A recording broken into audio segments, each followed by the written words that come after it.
Welcome back to Lords for the World Championships of the Last Man Stands, where we've just enjoyed the first semi-final where Team Manchester came through against the Canberra team of 3 short. We're now set for the second semi-final, which will see 2 British teams, Azed Diner versus Azed Sports, who've looked very strong in the group stages.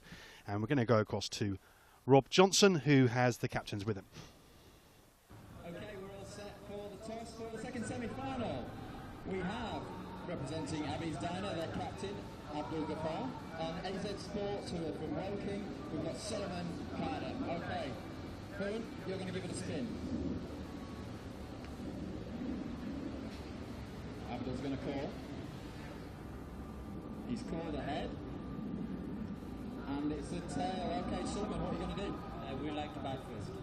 You like to bat first. How many do you need? Anything on 200 is fine. 200 is fine. Good stuff. Okay, Abdul. Fielding first. Who's the star man with the ball? Actually, the leg is similar.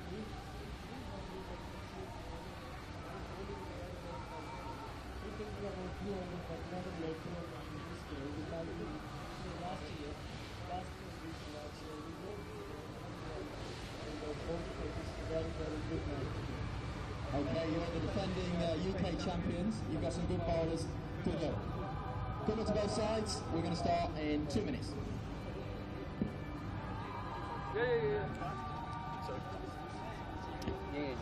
Thanks, Rob, who's just been with the 2 captains there. These 2 teams have looked very strong as they progress to this semi-final. So I think we can expect a high quality and competitive game in this second semi-final. And of course, they will be going to play Team Manchester in this afternoon's final. Azed Sports are set to bat. Very strong batting team is what I've been hearing, and impressed a lot of people as they've made their way to this semi-final at Lords today.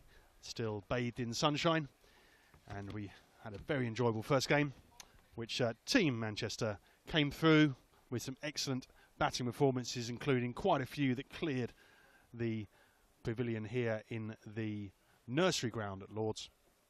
And I'm sure we can look forward to much of the same in this second semi-final, which sees 2 British teams that have come through their regional leagues to progress to the final stages of the World Championships. And both have shown a lot of class and talent to get this far. A lot of the players play league cricket to a very high standard, come together for this innovative, dynamic format of the game, which the onus very much on fun and camaraderie, and an amazing opportunity to play at Lords against teams drawn from across the world. And behind me to my right, the Maasai Warriors, who've been involved in this tournament, other teams from South Africa and Australia. And it's all building up to a thrilling climax this afternoon, where they'll be playing for a prize of £10,000 in the final. So, historic venue, of course, and what an amazing opportunity for these players. Of course, very rare for a cricketer to get to play at Lords unless they play for an international team. And that just shows you really the calibre of this tournament, which has really taken off since it was devised in 2005 as a way of increasing participation, a fun, social game with some quirky rules, including the ability to hit the ball for 12 off the last ball of the innings. And we saw that in this morning's semi-final. And who knows, we might see another home run, as I believe it's called, this afternoon. So a lot more action to come from Lords today as we see this second semi-final, and then there's an international game versus a charity game just after that, and it's all building up to the final, where the stakes, as I've said, are very high indeed. Still a beautiful late summer's day here at Lords. Lovely part of London, of course, very leafy, with quite close to Baker Street. Famous for the Sherlock Holmes living there, of course. And really is a lovely place for cricket fans to come and watch some cricket. And today they're coming to see something slightly out of the ordinary. The Last Man Stands, an 8-a-side competition of a 2020 format, but with only 5 balls and over. 10 overs bowled consecutively from one end before switching to the other end. All of these elements designed to allow it to be played in 2 hours, so that it can be played on a weekday evening. And it really has been taking off across the globe with around 30,000 players. And as I said during this, welcome back to those who joined us for this morning's semi-final.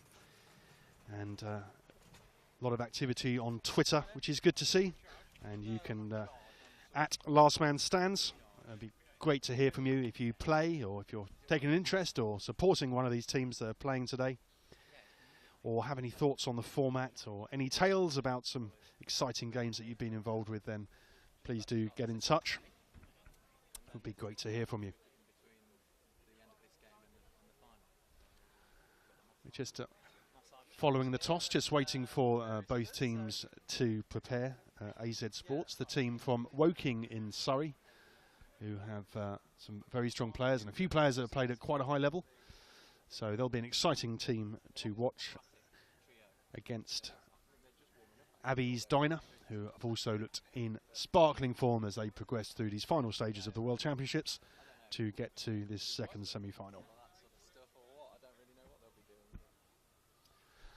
You can see some of the players stretching there, looking to make sure that they're fit. It's a very frenetic form of the game. And joined again by Rob Johnson, who was out there with the captains. Did they sound confident of putting a big score on here? Yeah, I think there's a little bit of nerves there. Obviously, a big occasion, and one game away from a chance to win a final at Lord's. So a little bit of nerves, but both sides are experienced in this form of cricket, and certainly the Abbey's Diner team from Rotherham were ranked number 1 in the UK certainly last year. So they won the UK competition, and they've played at Lord's before. So there's a little bit of pedigree there, and some knowledge of the conditions and the ground. They didn't seem to quite have as good a knowledge of the local traffic. They were a little bit late arriving, but they're here now, and they're warming up. So it should be a really good contest. I'm told these are two of the real firepower teams. That are real, sort of strong batting and quite useful bowling as well. So it'll be really fascinating to see what they've got. And Team Manchester will be a stiff opposition for either team here. They really showed a bit of quality there. There was a variation in their bowling lineup, a good pace bowler and a few spin options, including like a very talented leg spinner. And then when they came to bat, they combined good running between the wickets with the capacity to clear the ropes too. So whoever comes through this second semi-final will certainly respect Team Manchester and know that they have to play well to claim victory and the £10,000 prize at stake. So as we say, there's a slight delay due to one of the teams getting caught in traffic, which is a bit of a problem in this neck of the St John Woods. Yeah, well, I think it was back to school today for a lot of people, so there'll be. I certainly noticed a little bit more traffic, and there'll be a bit more congestion in NW8 than there was probably last time they were here. So they did play on the opening ceremony day of LMS 2013. So they should know the way here, but maybe didn't quite expect as much traffic. But they couldn't really have asked for a better day. It's going to be touching 27, I think, later on today, and it's an absolutely belting afternoon at Lord's. Gives us a chance to pause the breath as well. It's quite a frenetic stuff, isn't it, this format, as of course it's designed to be.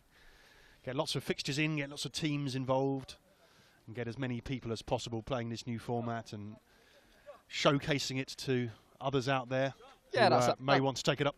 That's absolutely right, and I think that the great thing about today is we're seeing some seriously good cricketers on show. This format's come a long way in a relatively short period of time, and we're seeing some really, really good all-round cricket out there. The batting, obviously playing on small grounds with less fielders, is always going to be quite strong, but some of the bowling has also been been absolutely spot on. So yeah, I think all set for a really good game of cricket. I think we could be seeing a big score. Yeah, I agree. I think we've got a very exciting spectacle coming up. So, Rob, if people are watching this wondering how to get involved, what's the message for them? Well, I think lastmanstands.com is probably the first place to go, and you'll find on there that there's an absolute array of cricket, be it in the UK or all around the world. So there's a number of leagues in London, which I think is really where the competition was kick-started. And from my own personal perspective, there's cricket in all of the sort of major parks, Regent's Park down sort of just down the road here, and also south of the river. There's a lot of cricket down in Barnes and Putney and Wimbledon, and there's something for everyone. There's well over 100 teams in London, and it's spread around the country. There's teams in most of the major cities, obviously strong in the north of England. Abby's Diner, who we've got playing in a moment, they're from Rotherham. The South Yorkshire League, I believe, is quite strong. There's a strong contingent in Merseyside and also Birmingham and all over the place. So lots of cricket, and that's just in the UK. If you go further afield, we've got Last Man Stands going great guns in UAE, in South Africa, very strong, and also New Zealand and Australia. So who knows? It could be all corners of the globe before too long. And how has it helped ECB participation targets? I think it's a real shot in the arm from that perspective, because what ECB and other sports, I'm sure, are looking to do is retain players, the ones that may be lost to cricket, be they too busy with work or other reasons why they wouldn't play on a Saturday afternoon in a traditional league. So Last Man Stands just provides that opportunity for players to come and play a game of cricket which may only last 2 hours straight after work. Wander down to the park with some mates. Everything's organised for you. So the umpire will arrive with stumps, bails. He'll have a clipboard which he'll score on, and he'll have the match ball. And really, you just need 8 guys. They can turn up. You don't need a lot of kit. A couple of bats, a couple of pairs of pads, and it's game on. And I think that's really captured the imagination of those sort of what could be termed lapsed players, who for whatever reason haven't carried on playing cricket after school or have dropped out of club cricket, or may even be new to the game. We've got quite an interesting sort of proportion of players are new to the game of cricket. So they're playing their first cricket is Last Man Stands cricket, which can only be good for the game, and great to see people out there playing.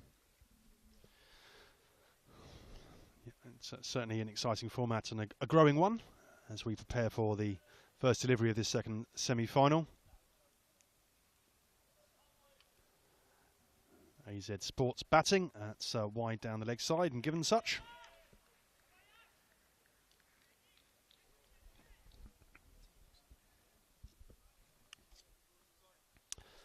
So slightly loose start there. We'll want to tighten his line up here. That's a better line length, a little bit of bounce off a length actually, but going over the top. I don't think there's any question about that. It's just got a little bit of lift, just short of a driving length, Rob, and that's a good reply after that wide on the first delivery. Yeah, it was a pretty ambitious shot that, but I could have a little bit of nerves from both batsman and bowler. Well, that's a big shot onto the roof of the Nursery Pavilion, and I think that might set the tone. Can we call that an LMS maximum? Or I'm not sure if we can, but it was a good way to open the account, certainly. 6 runs onto the Nursery Pavilion.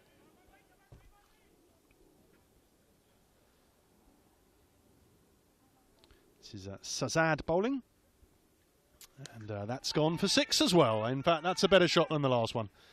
Crisper strike, and I don't think you can afford to drop short against this batsman. We've learnt that already. Wow, he's hit that like an absolute tracer bullet. It's nearly gone through the door of the MCC Academy, and I think the crowd need to have their wits about them. I'm hoping that one hasn't hit the barista who's currently grinding a coffee for me, Rob. Was that a no ball? I'm not sure if it was. Maybe not. Didn't see any signal. So this is a strong start from AZ Sport. It is indeed a free hit, which is that confirmation, and he's made full use of that. That's another big hit. It's just hit a picture of Sachin Tendulkar, was that there? So that's a nice, nice image. Well, this is a lively start. We've seen 2 balls disappear in the direction of the barbecue, and I think we could be looking at well over 200 if this is the standard of batting. Yeah, there's no playing yourself in, is there? Last man stands semi-finals. Well, it's interesting. I actually had a chat with the AZ captain, and he actually said that part of the plan with them is to bat in his words sort of properly but positively. Yeah, positively. Another 6 there, as that's short of length again and again dispatched. I think they've got to settle into a line of length quickly here. Abby's Diner, otherwise they are going to be chasing a mammoth total.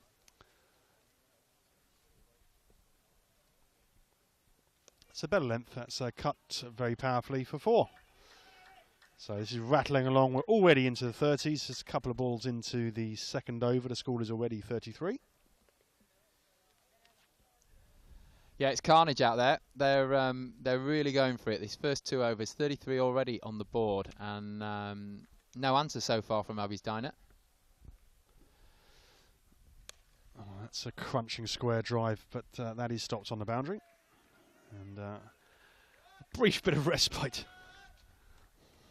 So this is Ali Khan for AZ Sports, who's been striking those 6s and has raced to 27 already. Wonder what the quickest 50 in last man stands is, Rob. I'm not sure, but I'm sure someone will know.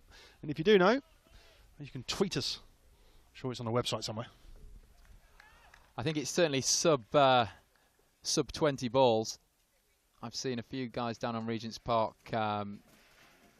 getting to 50 in around about sort of 17, 18 deliveries, and I'm sure somebody's beaten that. A bit of the boom boom Afridi's about the beginning of this chase. That's going to be 4 as well, as he just pulls it to along off. Slightly contrived stroke, but he certainly got the timing there.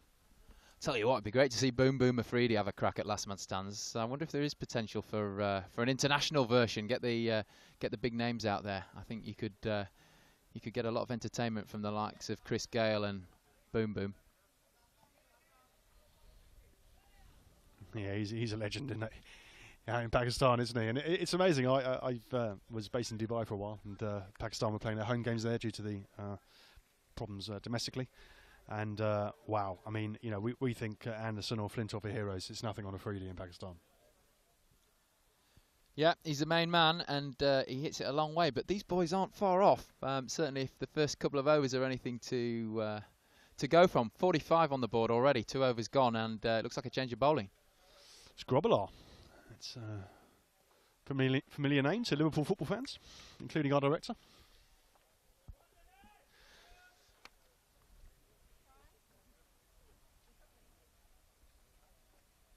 A good start from Juan Grobbelaar here, as he tries to put the brakes on his rapid acceleration. That's just worked off the pads for a single. He started well, actually. He's got the ball in the right areas. He looks like he might have a little bit of in-swing or something about him, but he can't afford to be too predictable, because I think they'll get stuck into him. That's going to be 4. Just almost strikes us there in the commentary position. And remarkably, just as we're watching this batsman come out to play, he's almost going to have to go back, because he's going to reach his 50. It seems like almost no time at all, but he's already moved to... This will take him to 43. Bit of a shame, really, because I'm quite enjoying this power. Yeah, he's here for a good time and not a long time by the looks of it. He's 43 not out, and we're only halfway through the 3rd over. Well, that's a deft touch there. Just waited for the ball, used the pace of it, angled his wrists, and that was delightful. A bit of a side Anwar about that. That was nice, wasn't it? He showed he's got two two aspects to his game. He's gone powerfully down the ground, and then he's just dabbed that one nicely down to the third man fence. So it's a very, very strong start. 55 without loss. We're about to start the fourth over, so we could be looking at 300. That'd be quite something, wouldn't it?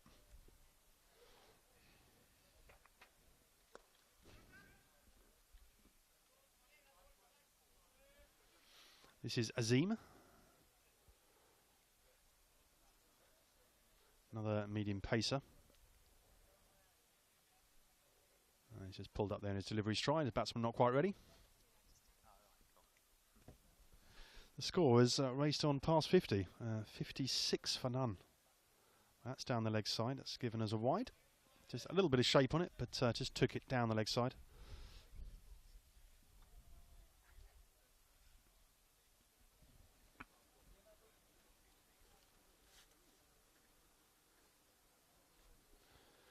That was a full toss, and that's an extraordinary shot. Just square drive, one bounce for four. Takes the score to 61. As we said, they are fairly flying here. Azim again. Let's see if he's got an answer to this onslaught. That's a good ball, actually, but Grobbelaar just come in from the boundary, and that's gone for 6 over long off. So both batsmen showing their capacity to clear the ropes. Yeah, that's gone one bounce into a Volvo in the car park. So I think both the spectators and anybody who's parked in the vicinity of the nursery ground might need to watch out. There's all number of airbags will have gone off there. Absolutely. It's a similar sort of shot, but on the ground this time. Well stopped by Grobbelaar. And just a single.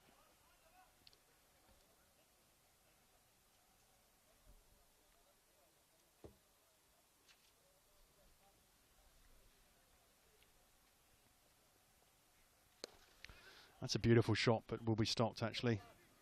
Very crisply driven, but straight to the man at long off.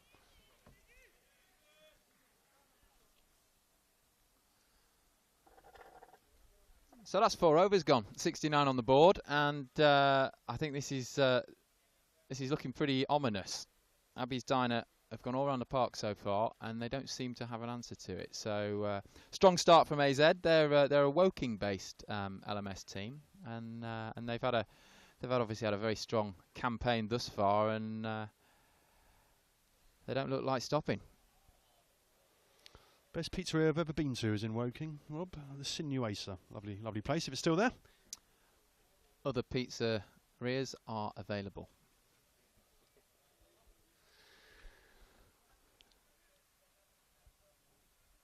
So, Grobbelaar to resume his spell.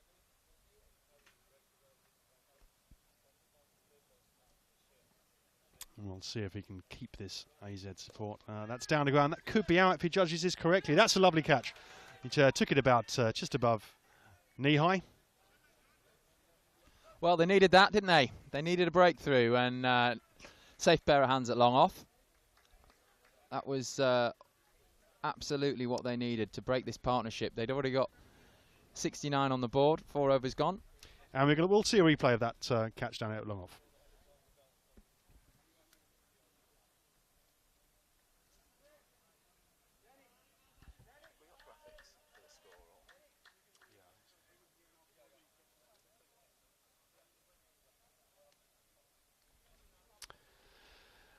So first breakthrough very much needed by Abbey's Diner. They've been up against it with this onslaught from Azed Sports, who we said before the programme, Rob, are known for their batting strength, and they've shown that again here and when it matters in the semi-final.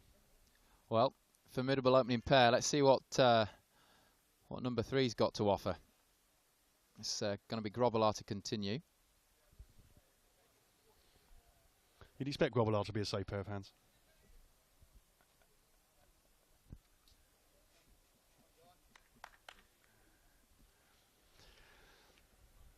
So he's in now, past the umpire.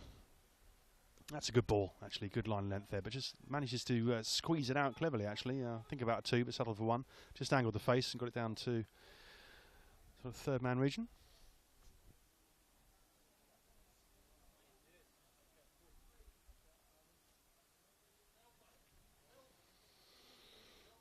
Seems to me like AZ Sports have shown the way they're going to bat, and the onus will be on Abby's Diners to bowl them out.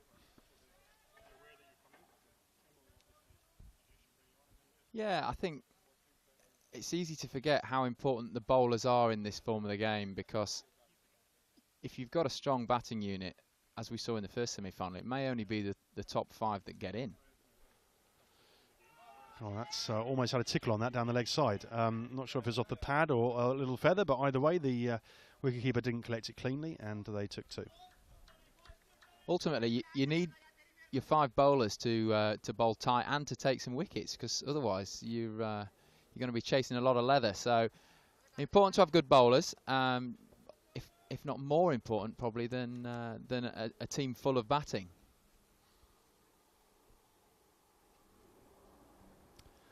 Yeah, everyone's got a role to play, and that's a beautiful drive. That really is a nice shot there. Down through, it's passed long off. Just stood there and admired it. Yeah, that was nice. On the up, through the covers.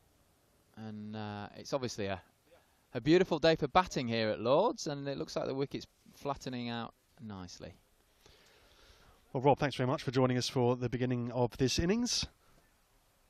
I'm now very pleased to welcome Wayne Grieve, the head of Last Man Standing. It must be a very exciting and proud day for you, Wayne. Yes, it is a very proud day.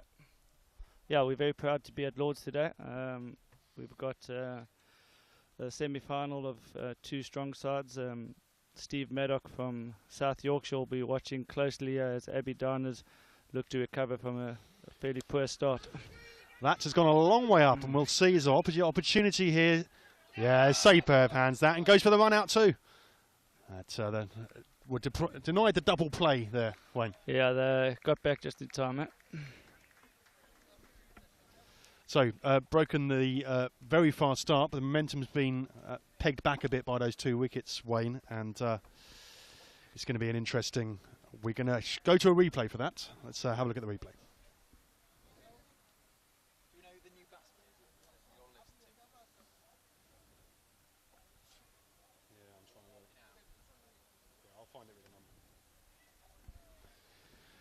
So, it went a long way in the air. The fielder did well to pouch that and take a good safe catch from Wayne. Yeah, I think they've been a little unsettled. They've travelled all the way from Rotherham this morning. I think they got stuck in London traffic, and I think they've been a bit unsettled, but hopefully in the next 5 overs they can claw this back, because otherwise it could be chasing 250. Yeah. That brings Tanvir Sikandar to the crease, as the score has all been happening in this second semi-final. Now 77 for 2. So a couple of batsmen have cleared the ropes and then departed. That's a straight drive, hits the stumps, so it deflects off and they take a quick single.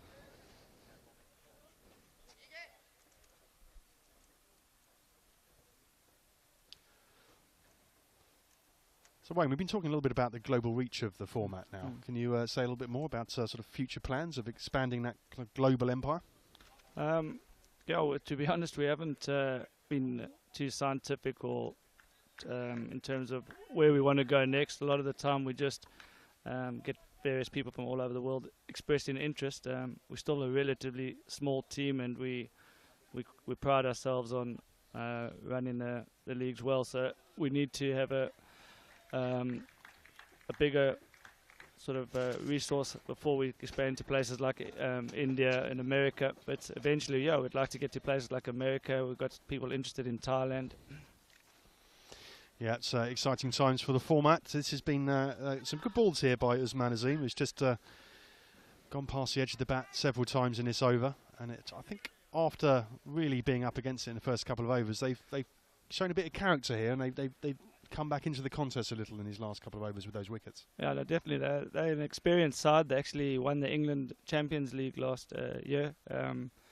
The game played in at Neston. They actually knocked out the 2011 champions Team Manchester, who we just saw beating 3 short convincingly earlier. So I think if they can keep the score to about 210, 220, they'll fancy they've got a chance.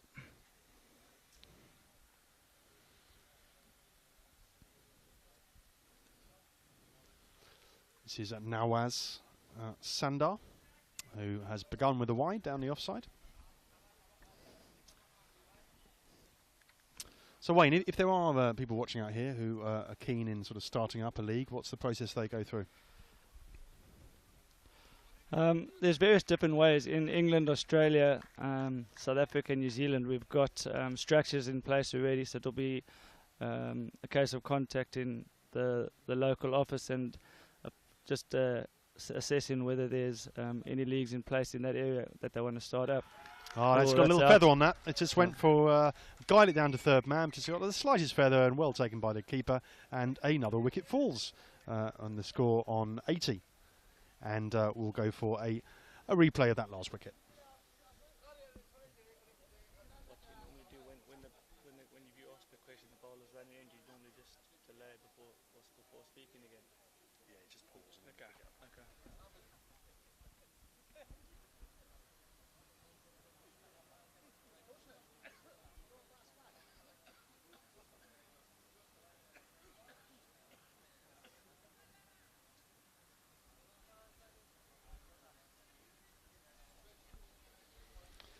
So just got the merest of edges on that, didn't he, Wayne? And just another wicket falls for Azed Sports, who started very, very strongly, but they've lost a couple of wickets.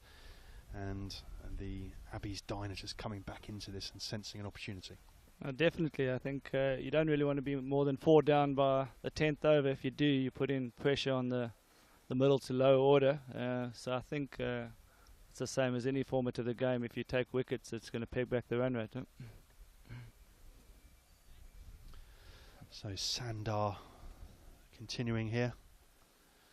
As Wayne said, a couple more wickets and that early start will be forgotten, won't it? There'll be a lot of pressure on AZ Sports to bat out their overs.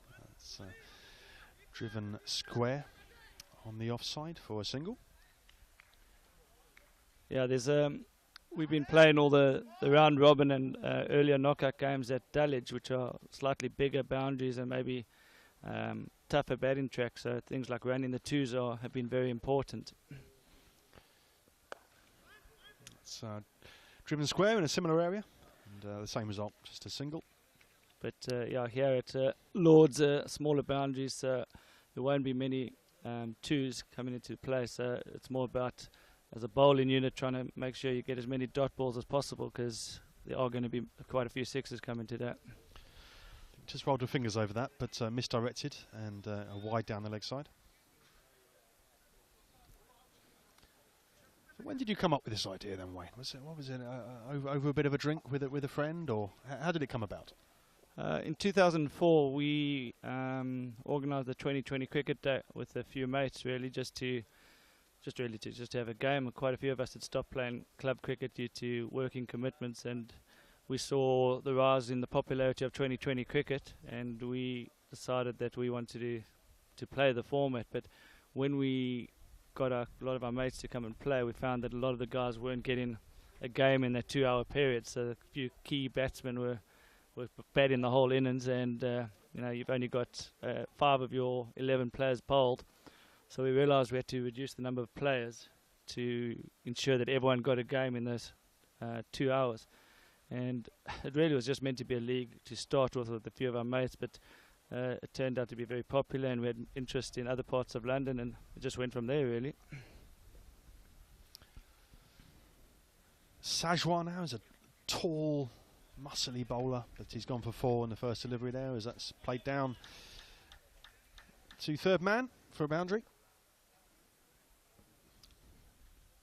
Needs to have a little bit of pace though.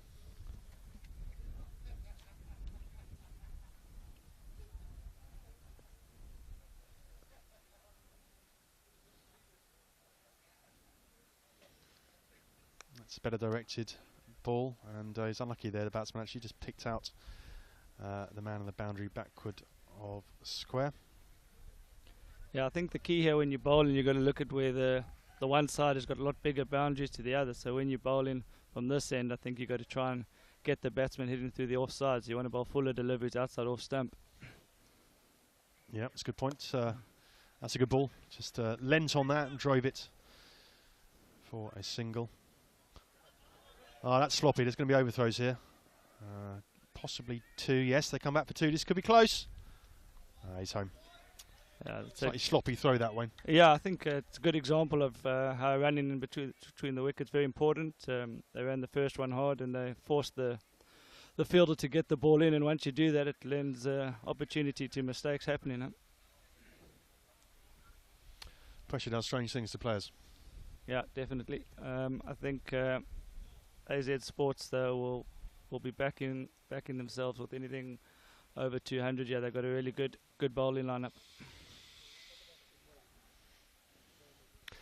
Sajra continues. It's been a good over so far. He's going to have to field that off his own bowling now, and they could well come back for 2, and they do. That's a good understanding between the 2 batsmen there. It's coming up towards 100, Wayne. At one point it looked like that was going to only take 5 or so overs with the opening pair, but of course wickets always stem the run rate. But even so, 93 on the board in the 8th over. Very well set for a big score.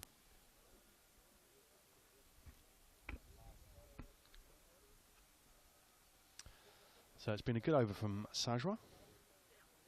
Again, that's outside off stump, as Wayne was saying. And that's driven down the ground for another single. Yeah, you can't afford to be anything short from this end. The square boundary from this end is very short, so you want to get your fast bowlers on from this side and get them to bowl full and straight outside off stump. And then from the other end, you could probably mix it up with a few spinners and maybe the odd short ball, and hopefully get a few guys caught on the onside boundary. So 96 for 3 and 8 gone. So very high scoring rate, as we've been saying, but they have lost those 3 wickets. So they'll need to combine retaining that impetus with ensuring that they bat out their overs. That's a good way to start. It's very powerful. That's a great shot. Hit it powerfully off the legs. There was a fielder who only had to go a couple of yards, but it was so crisply hit that he was unable to stop it crossing the boundary. And that has brought the 100 up. And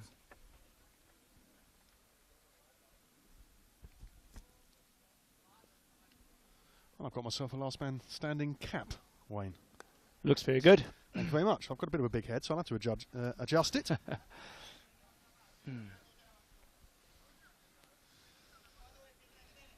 Very sunny here, so I didn't want to overheat too much.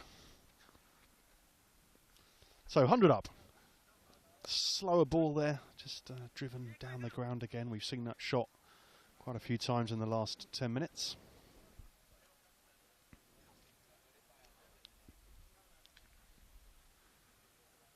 Do you think the plan might be to tick along at sort of 7 or 8 and over, and then till the last 6 overs perhaps tee off again?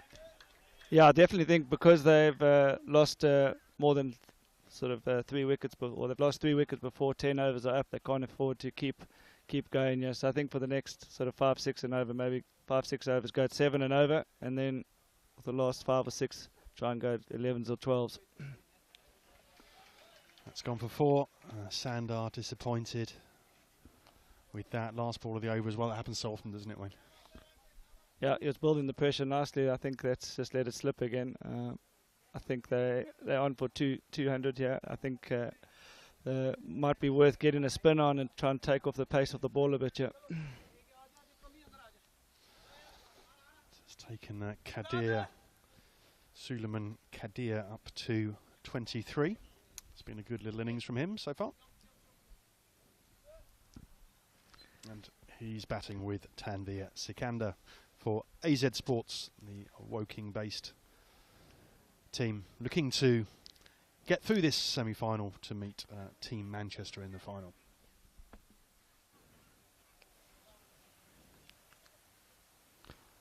I think what we've got here is there's a substitute fielder. One of the guys was turned up late for the game, so the guy going off was basically the 9th man. He wasn't allowed to bowl or bat, so they've now got their full quota. So number 3 is for Abby Dana is Shahzad Ahmed. I think he was stuck in traffic.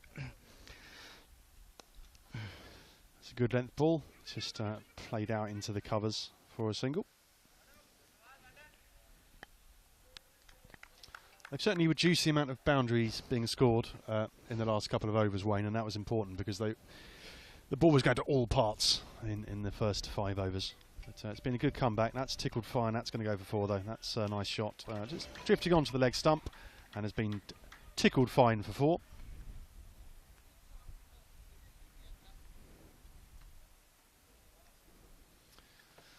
So fielder in front of us just wondered why there wasn't more of an effort to cut that one off, but it was crisply hit, to be honest. That was a great shot.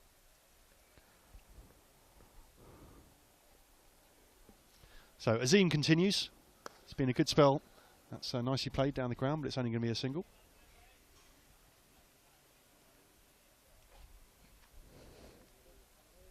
Takes the score on to 116 for 3. That's watchfully defended, which is not a phrase you often use when commentating on T20. Yeah, dot balls are a big part of this concept. You can get 15, 20 dot balls in innings that can help peg back the rate when chasing. It's a square drive, just gets a 2, almost the thought of a run out. Keeper did well, but the batsman was safely home.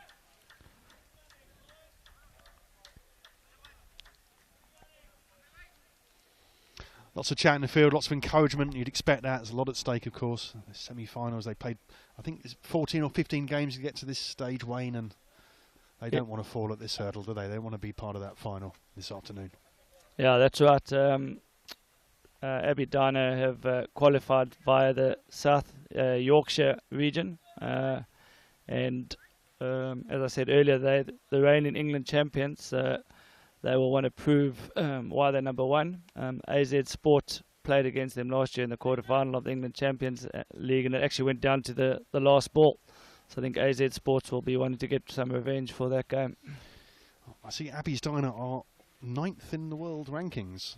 Yeah, that's right. The South Yorkshire franchise owner often complains about that ranking. He reckons they should be in the top 3, but we'll have to see how they go today. That's a good element. I think that's something that the teams really like about this format, is being able to sort of follow their team's progress and their own progress sort of via the website and compare themselves to other franchises elsewhere in the world. Yeah, it's huge. Every amateur player likes to sort of be able to compare themselves to other players. So the rankings are just there as a guide. Obviously, you can never get 100%. It's all what happens on the day. But it's nice for guys to have a look at the website and see teams ranked above or below them, and then actually get a chance to play them and see how accurate the rankings are.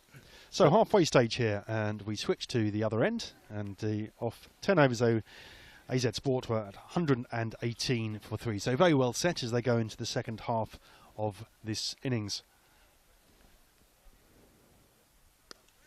That's a good ball, just defended on the back foot, fielded by the bowler.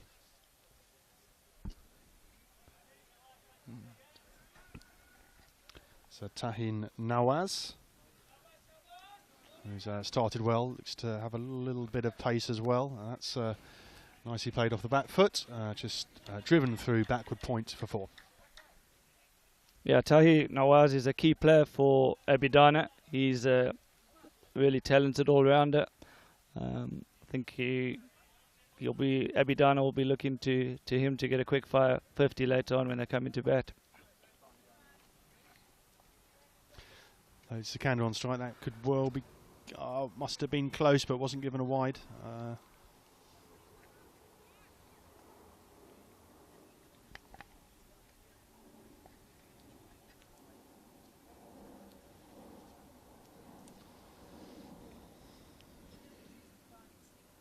He's in again. That's a bit shorter, and that's hit very powerfully through extra cover, but only for a single, as it was straight to the man.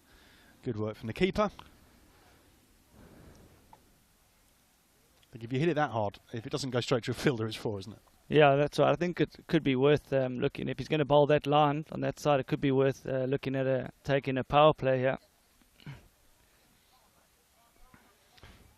Brings Kadir onto strike. There was I think attempt at a slower ball, but didn't quite come out right, given a wide.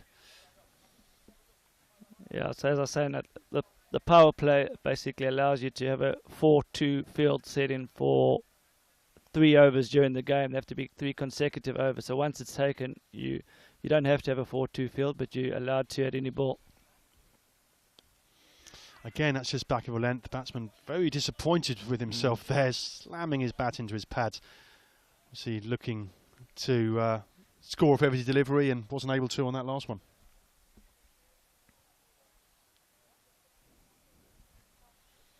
Good over that though, and as you were saying, a key player for them, and if he can bat as well, then that's quite a player they've got. Yeah, I think he's probably one of their most capped players. He's very experienced, and last man stands. There are little small things that you can pick up on as you go along, and one of the things is field placing is key. You know, with the wicket like this, very, very short boundary square of the wicket, I think it's worth getting your fielders a bit more in front of square and bowling a fuller length. Looks like we've got a bit of spin.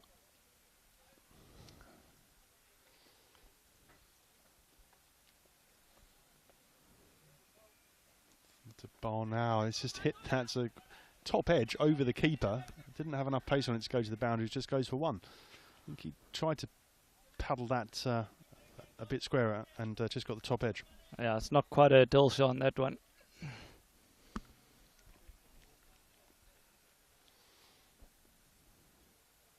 Bit flatter that time, worked off the pads for a single.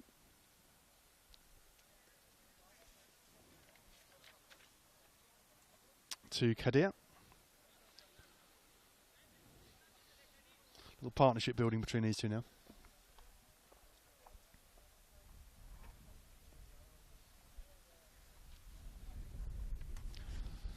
It's again flatter, but that's timed off the pads really well actually. That probably get cut off, it is, and they come back for 2. Sikandar to 36. A very useful contribution from him. Seems to be a very whisty player.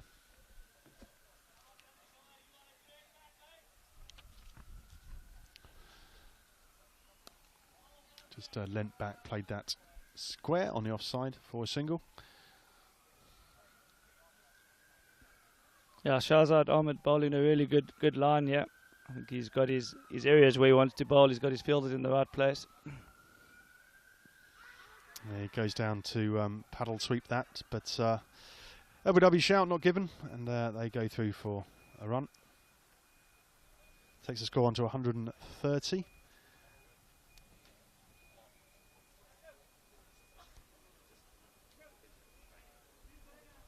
So 130, 12 gone.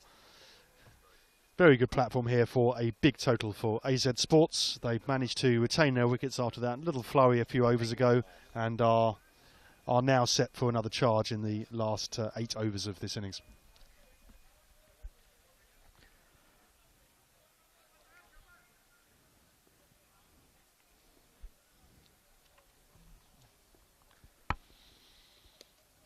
It's played backward as square, but it's again only going to be a single. Bing, doing well in restricting the boundaries in the last couple of overs, Wayne.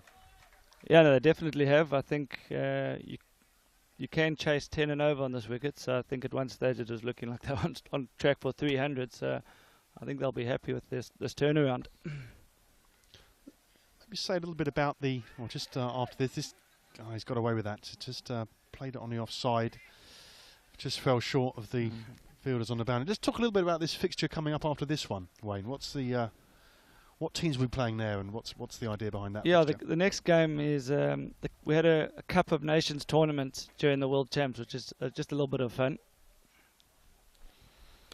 Oy, oh, no, he's given out a bit. shot. He's given out a bit. That's hit the roof of the pavilion in the Nursery Ground, and he just saw a little bit of width and threw his arms through it, I think.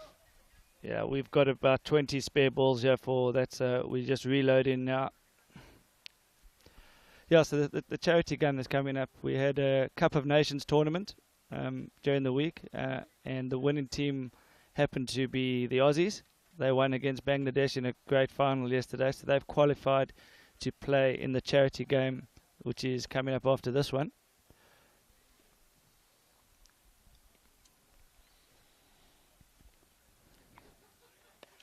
That's pulled, straight to the man. Oi. Oh, there's a little bit of a misfield. Oh, they come back for 2. Should you run on a misfield? Oh, I think he was trying to hustle him there. He would have gone in for the direct hit, but as it is, he's safe. The 2 batsmen have a little chat with each other. Not sure that was necessary. Yeah, so what we then did is last night we had an auction for cricket without boundaries.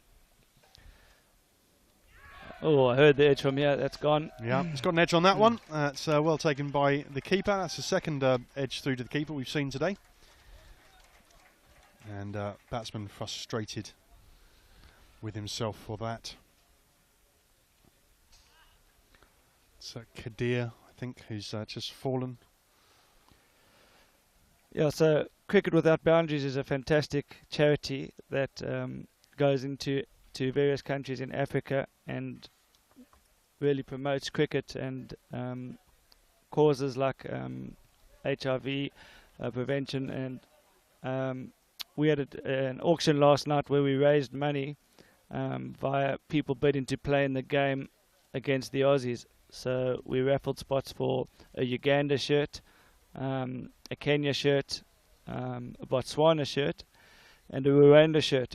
And the players that put money into that will be getting an opportunity to play at Lord's later on today.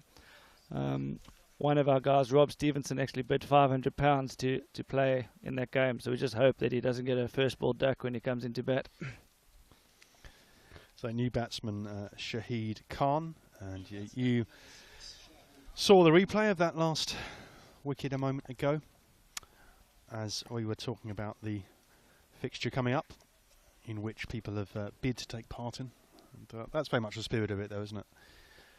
Contributing to good causes while having fun and sharing experiences with these teams. That's a big shot down the ground, settles himself, could be a catch, no, over the top of him. And that was, he trusted himself there, didn't he? There was a man there, but he thought, I can clear him. Yeah, it was a great shot. Yeah, and also as part of that game that's coming up, we had some seriously good players during the tournament. That's Flatter, just worked off the legs for one. And to recognise 2 special players, we've given them, we gave an Overseas Player of the Tournament award, and that player gets to open the batting with the UK-based Player of the Tournament. So that should give the charity side a fighting chance against the Aussies. That's a good line. Yeah, that's worked off his toes again. A very pitched up delivery. Sikandar has moved to 45, so it may be that he's retiring soon. We shall see. He's on strike now. And crashes that square for 4. Yeah, it's too much room there. You don't want to be bowling there with this field. So yeah, important thing to look at is number 4. Ali Khan is now approaching 50, which means the depth of Azed Sports batting is going to be tested. Number 7 is going to be in within the next ball or 2. Yeah, and there it is, just a single off his toes. And he'll now be retiring. A round of applause for his efforts. We'll see if he comes back at the end. But for now, he's certainly done a good job there after the collapse of a couple of wickets to put them in a good position. And they've also just gone past the 150 milestone with 6 and a bit overs to go. Yeah, also the thing to watch out for is they've got 2 players in the hut now. So they really have got a platform to really attack from.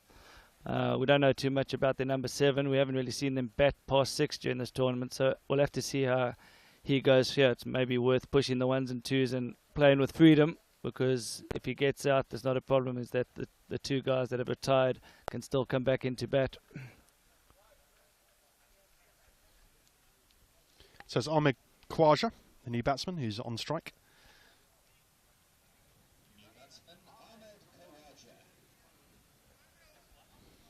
Shares a surname with a recent Australian international. Yeah, I'm not sure if he's related, but we'll have a see how he goes, yeah.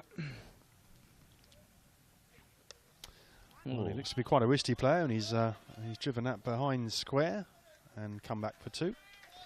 Let's go on to 155.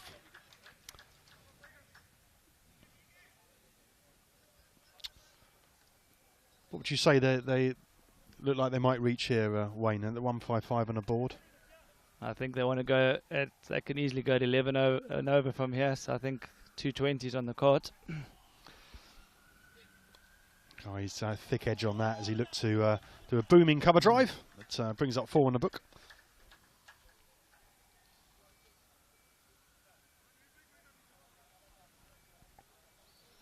You certainly get a bit of license as a batsman because there's the margin for error isn't quite so tight because there are obviously less fielders, so it kind of encourages an expansive game, doesn't it?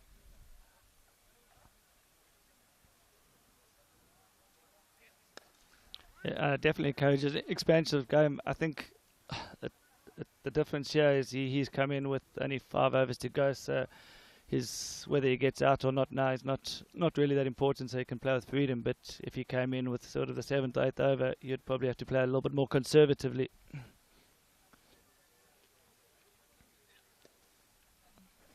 That's nicely played, off his legs. It's very sweet timing, just leant on the ball, played it right under his nose, and that's a 4 just trickled underneath the media centre. Yeah, the difference between this ground and the grounds we've been playing most of the games in Dulwich is it's obviously a very, very quick outfield and a really, really fast batting tracks. You really just need to get bat on the ball and place it and it goes. So 164, that's a good delivery, and the dot ball. Just got a bit of bounce, surprised the batsman there. Indeed. No, he's just tying up his laces, I think. I thought that might have perhaps hit him on the wrist, but I think he's okay. So during the tournament in the round robin stages and the group knockout stages, a good score was around 140, 150. Where, as I mentioned earlier, a track like this is a belter and the outfield is very, very quick. So I think you're looking at a par score of being 200. Anything under 200 is probably below par here. What's the highest score ever in a format? We had a game, I think, in one of our recreational grounds where one team, I think, put on 305 and then bowled out the team for 11, which was obviously not ideal, but I think the team that was bowled out for 11 learned quickly, and a few years later they actually managed to beat the team that had beaten them by 300 runs. That's a great story. 300. That's going some. Chasing some leather, I think the term is. Yeah, considering there's only 5 balls in an over, it's a huge score. Just moving the sight screen here, so it's just a slight delay as Khawaja makes sure he's comfortable with it. He is now.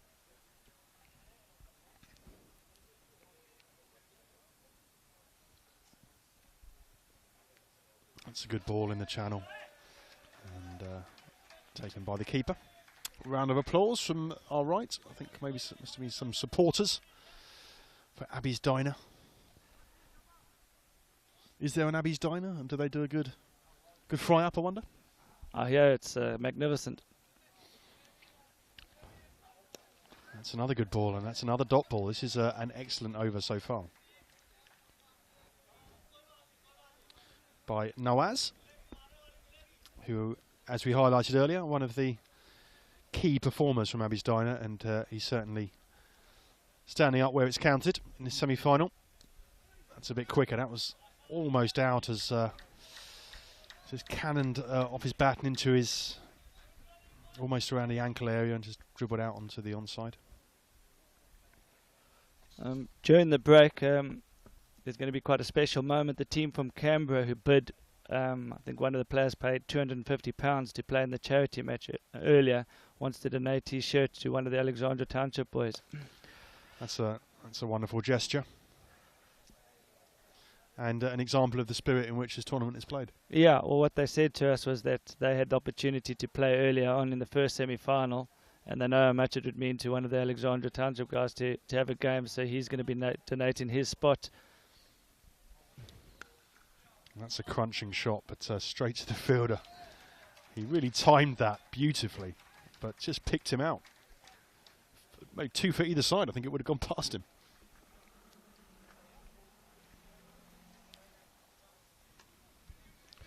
So 4 overs to go. The score is on 167. So certainly on for 200. AZ Sports here. With a couple of players retired who can come back. So that's in their favour, isn't it, in terms of really pressing on now. Definitely. That's what he tried to do there, but a swish on thin air and then practiced a... I think he tried to hit that one into the flats there. I think there's a hospital over there somewhere. I think that was heading that way. Yeah, I think he's maybe better off just using the pace of the ball and just maybe getting the player that's on form back on strike. I think he's been watching the exploits of Aaron Finch, or indeed Ravi Bapawa.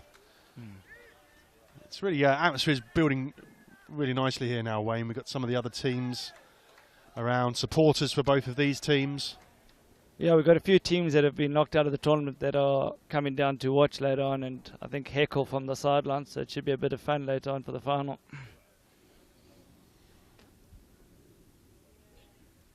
Oh, there we go. That's taken the stumps off. That's hit the off bail is what they tell you, and that's what he's done.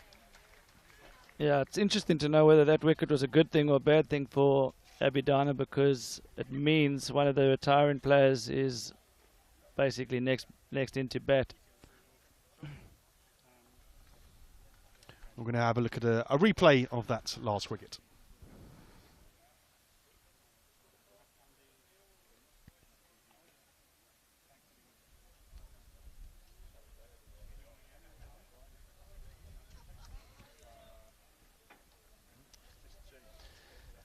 And have another look at that.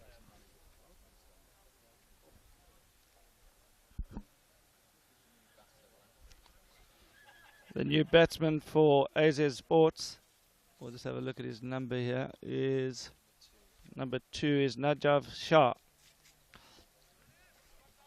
He's actually the opening bowler for AZ Sports, probably one of the quickest bowlers in the tournament.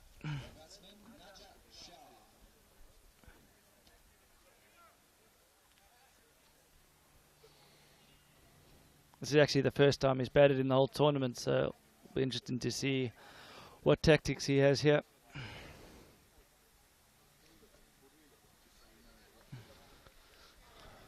A tall man, isn't he? Kind of imposing physically. So 168 for 5.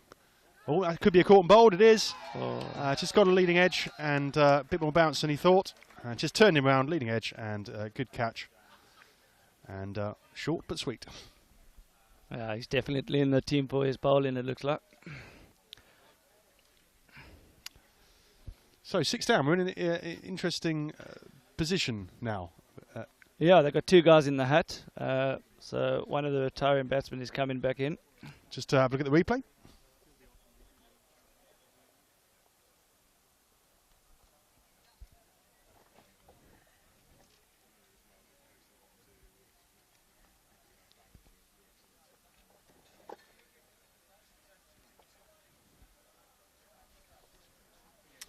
And have a look at that again from another angle.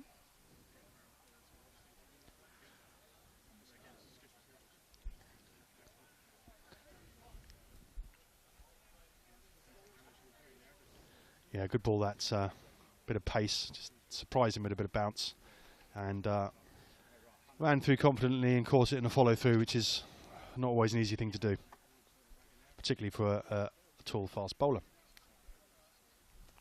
So 168 for 6.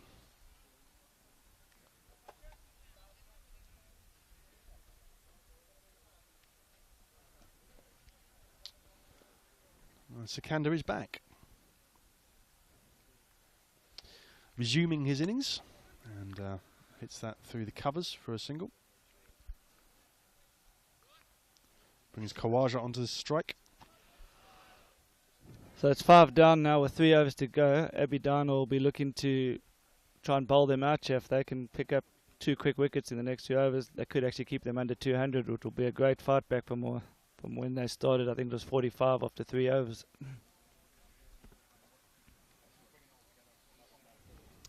Yeah, it's been a game which has had several different phases. There was that very exciting, expansive opening batting salvo. Then a couple of wickets fell. Then there was that period of recovery, if you like, which has led to this fascinating conclusion. That's a wide from Grobbelaar, I think, who has returned for a second spell. Yeah, it looks like he's trying to bowl a leg side line there to take the short boundary out of the play. So I think the tactics is right, but he just didn't execute properly there.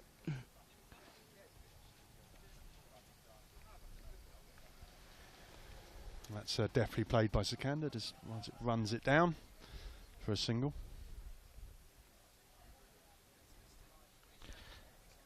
Shown a lot of character here, Abby's Diner. They were chasing the ball early on, but they came back, took a few wickets, a couple of tight overs, and back in with a chance. And this could be a very close semi-final. It's a square try, but picks out the man. Yeah, so Aberdeen's a team from South Yorkshire. John Grobbelaar, who's bowling now, is actually a South African that's over here to play a bit of cricket, and I think he's been signed up during the year to play for Aberdeen's, and could probably be considered the overseas player. Oh. Slipped down the leg side again with that, though. That's costly. Second wide in the over, 3 runs. What he's trying to do is quite difficult because he's aware that he's trying to cut that offside boundary off, as you've said, but with the ability of the batsman to step outside the stumps and play inside out, it's a very small margin for error on that line. That's, hitting it crisply, but finding the fielders at the moment. Not quite the flurry of boundaries they'd like. I think in a high-scoring game like this, with a quick outfield, it's actually worth bowling that leg side line, and even if you slip the odd wide in, it could still be even cheaper than going for a 4 every second ball. So I think I think he should keep going on that line and just hope he starts hitting the bottom of on stump. So 176, as that's again crisply played, but straight to the fielder.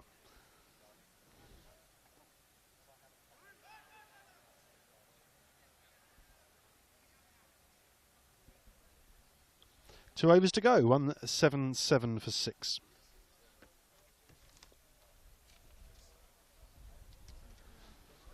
So 23 required to get to that 200 mark, which is a figure we've been referring to throughout the day as potentially a parish score on what is a very good wicket here at Lord's. So we shall see whether AZ Sports are able to go past that 200 mark.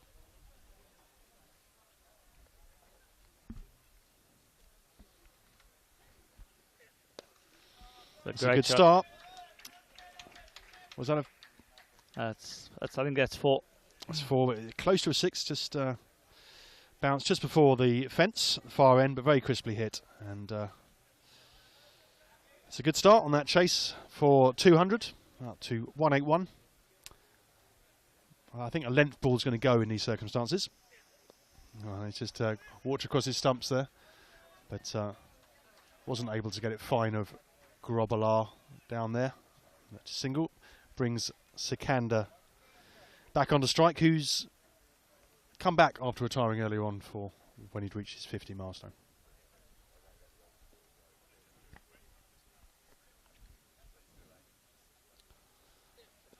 That's a good. Oh, that's unlucky. That's just squirted off. You probably heard a thud on the microphone there as it hit the hoardings just in front of us, and no luck for the bowler there. Yeah, not much you can do about that. It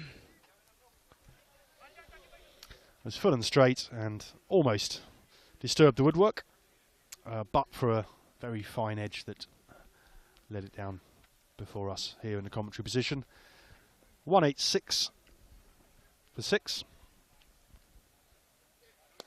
Oh, that's a great shot. Big shot.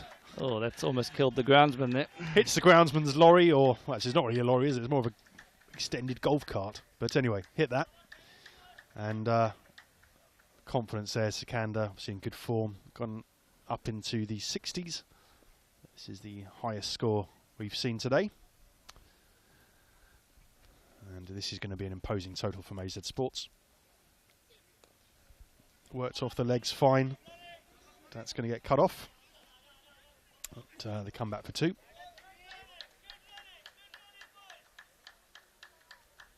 Very vocal support from the AZ Sports fans here, Andy. It means a lot to these players, doesn't it, and supporters to get to that final.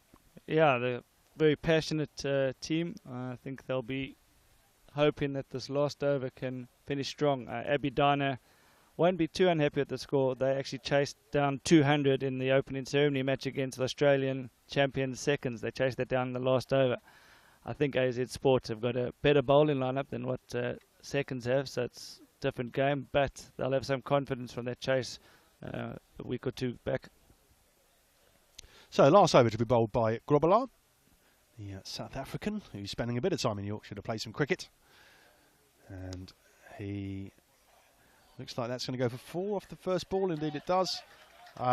Slightly odd shot, but hit it pretty hard. Yeah, just off the back foot. I think you can see what he's trying to do. The short boundaries are so straight. I think on most other grounds that's probably 1 run, but short and straight is the way to go, yeah.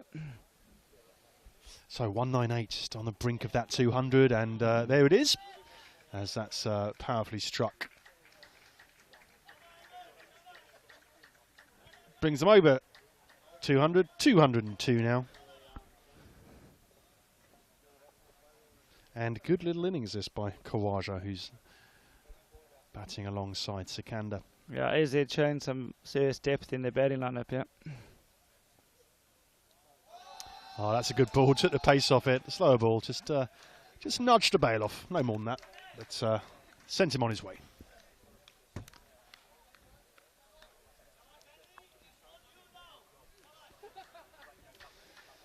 So talk us through what happens here, Andy. There's 2 balls left in the innings here. I think the last man stands is. So I think he will be looking to target the last one and try and hit it out the park. If you hit the last ball for 6, it's worth 12. So it's key 2 deliveries coming up, yeah. But he can't get a single here, of course. Yeah, he's not allowed to go for a single. He doesn't have to run. But if he wants to run, he has to go 2. So if he gets 3/4 of the way and he realizes he's not going to make it, he can turn around and go back. In some of our general league games, we have some humorous moments where maybe one of the slower guys between the wicket is batting on his own and has to try and get back for 2. So we'll see if they get a home run here. No, it's just...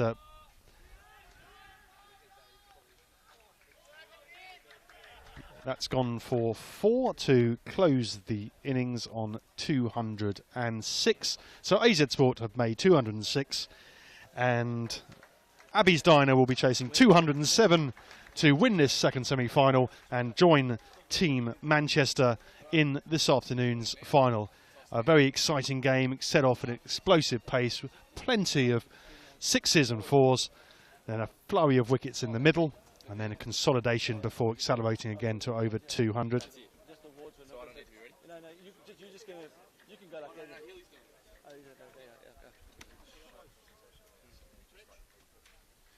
So just as we've seen, that innings will be obviously a little bit of a break before we see the reply. And I understand there's going to be some presentations going on in this Last Man Stands World Championships final day. And as we've said, lots of other teams from the tournament have come to cheer on these semi-finals and the charity game.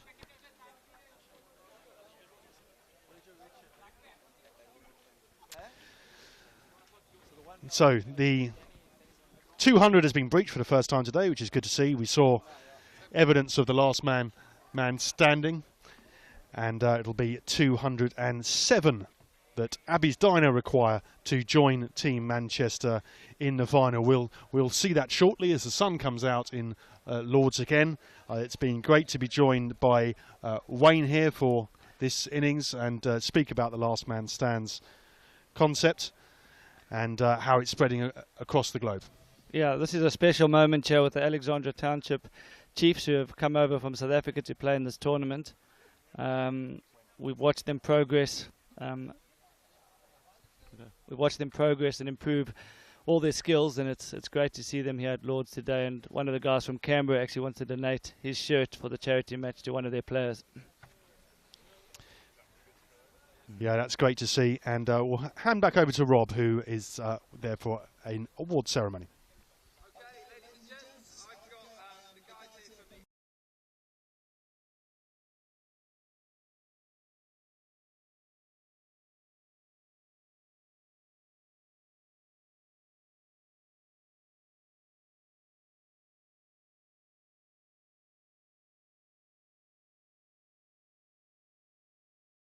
To say a few words about the guy presenting this to. With fresh off from camera, died 250 to last month to the bottom line program. And this one was donated the shirt to the in the charity game today to Easton, the 15 row. Probably someone with great talent, a lot more than I did a few days. So clearly what a good game today and enjoyed a lot more than us. Presenting people and enjoys it.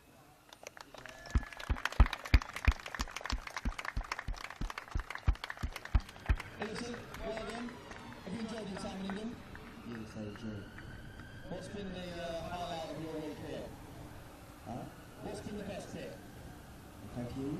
What's been the best bit, the most enjoyable thing that you've done over the last week or so? Like we go to the and we go around there and we see all of the place and we enjoy. So you've seen a little bit of everything, a bit of shopping and a bit of sightseeing. Well done, boys. It's been great to have you here, and I hope to see you again back at Lords.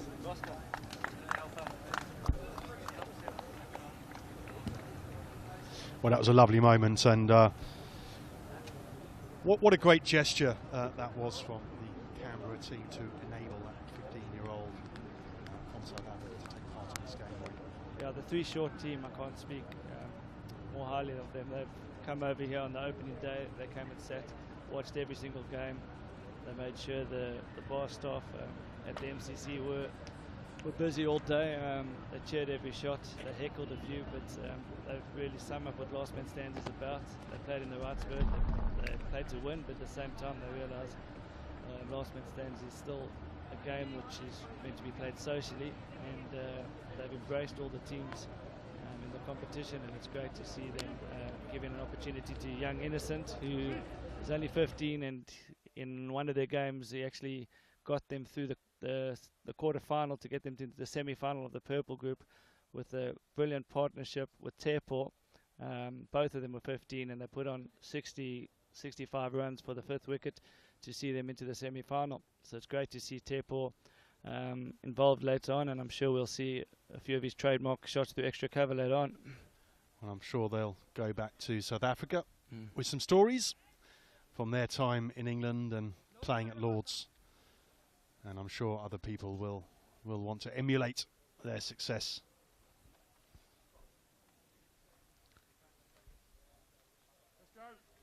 So we're set for the second innings here, as Azed Diner will be chasing 207 to book their place in the final against Team Manchester. Azed Sports, of course, will be looking to defend their hard-earned 206. How do you see this one going, Wayne? I think the key is going to be right up front here. This opening pair of Azed Diners like to come hard at the ball, and they like to try and hit a few out the park early, but I don't think they'll have come across an opening bowler like the Azed Sports opening pair. Najaf Shah has had a few batsmen in a bit of trouble in this tournament, so we'll have to see how he goes on a slightly flatter wicket, but we're probably going to witness a slightly quicker bowler to anyone we've seen bowling today.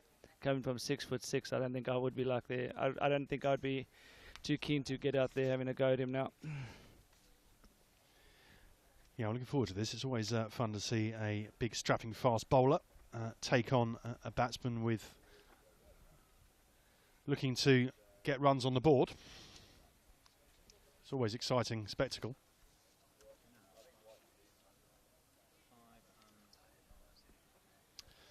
So we're set to start here on a busy day of cricket down at the Nursery Ground at Lords for the Last Man Stands World Championship final day. The crowd is still building. The Maasai Warriors enjoying themselves up behind me to my right.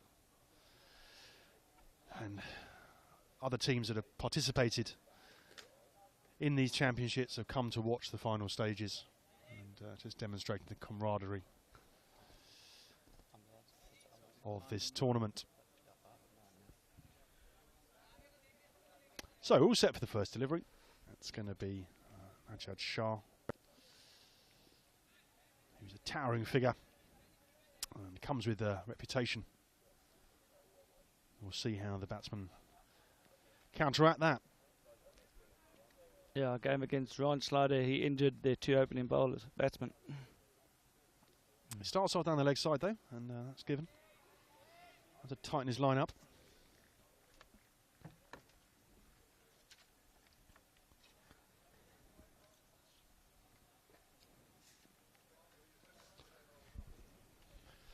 In again. Again down the leg side. That's given as well. Getting a little bit of shape, but it's just taking it further past leg stump. Yeah, I think he's trying to bowl it a leg side line. Yeah, I think he needs to maybe look to start it a bit wider outside off stump. Seems to be swinging back a bit. See if he can tighten up this time. Yeah, that's on the money, but it's been worked off the pads nicely, and he's going out towards a boundary, and that's the first boundary of the day. The umpire, flurry of hands there as he signals the 4. Big cheer from behind us, and Azed Diner are off and running. This is Azed, who's just clipped that nicely off his pads, and his opening partner is Tahin Nawaz. Shah again. Yeah, that's quite quick, and well played though, off the hip for a single. My commentary stint is coming to an end here. I'll be honest, I think I need to go for a few lessons with Richie Beno, but I've enjoyed it, and hopefully next time I get on the mic I start off speaking a bit louder. Been a pleasure to have you with us, Wayne, and talk about the last man stands concept that you came up with a couple of years ago and has since become very popular across the world. So thanks very much, and I hope you enjoy the rest of the day. Thank you.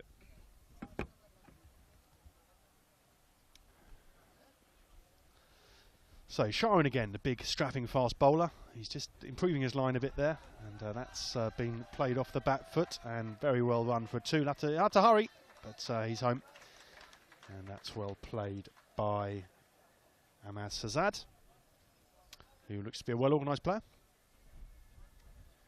End of the first over, and it's 12 off it, so just over 10 and over of cried 1 rate, chasing down 207. 2 very strong teams, impressed a lot of people in the group stages. A lot of anticipation on this semi-final.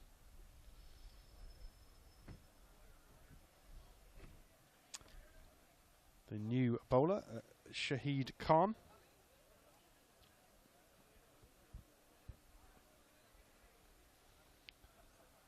He starts off just short of a length. That's just worked backward of square on the onside for a single to Nawaz.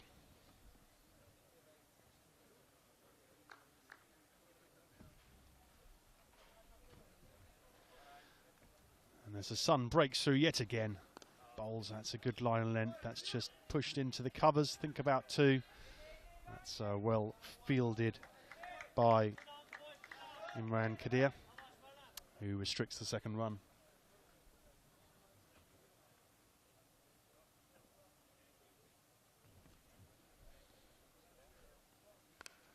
That's powerfully hit on the offside. It's almost went to the boundary fielder backward of square.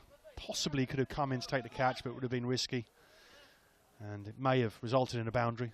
So he took the cautious approach and prevented the boundary as it came off the thick toppish edge. Oh, that's beaten the edge as look to play that booming cover drive. Nicely set up here, Rob. Yeah, it is nicely set up. I thought when I on my last stint we were going to be looking at a total of about 300 plus, but 206. I think that's probably around about par. So game on.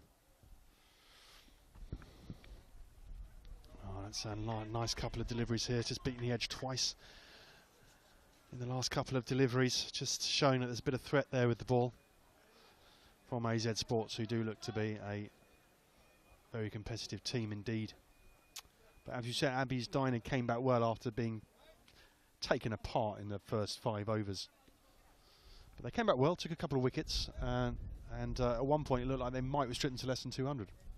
They did, and I think that's the key. You've got to keep taking wickets and mixing up your bowlers and mixing up your deliveries. And if you can wheedle a few out, you're going to keep yourself in the game, regardless of how quick a start they got. Now this lad's a big unit around the wicket, left arm. Interesting to see what he serves up. Yeah, reminds me a little bit of an Afghan bowler called Shapur Zadran, who's a similar height and similar pace.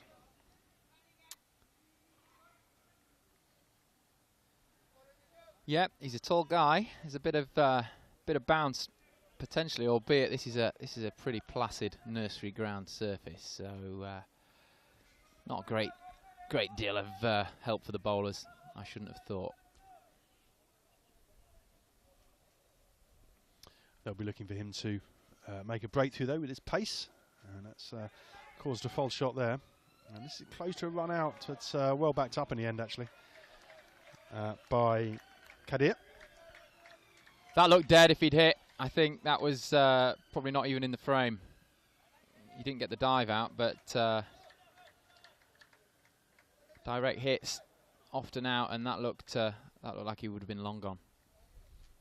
Obviously the pressure's on to score. It's only at 10 and over, so they'll be aware of that. That's just gone down to long on and only a single there. It's better over than his first over, where he took a bit of time to settle and a couple of leg side wides.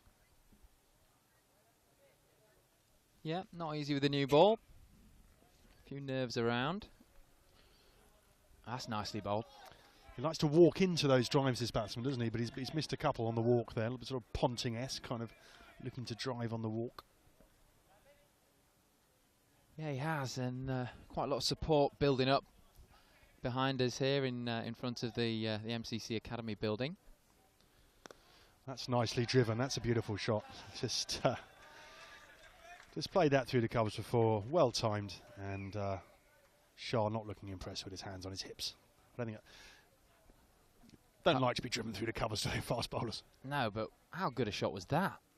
That really was as good a cover drive as you could ever want to play, and the support from the balcony's getting a little bit more boisterous. They could have a game on. Taking the score to 22 in the 3rd over. That's a good ball in the block hole, just outside off. It's worked down to long off for a single, and Shah's a little bit frustrated there, just throws the ball into the ground. He's a bowler that likes to get wickets, likes to get people hopping around and get some wickets in the wicket column. Yeah, he finished well, didn't he? Good Yorker to finish, but I think he'll be most disappointed with the ball before. It's obviously 5 ball overs in last man stands cricket, so it would have been the 4th ball of that over, and it was a bit of a floaty wide half volley which got some treatment. So he'll be a little bit annoyed at that. A big guy like him should be hitting the pitch a little bit harder, one would think. So Sazad's gone up onto 18 and looked good.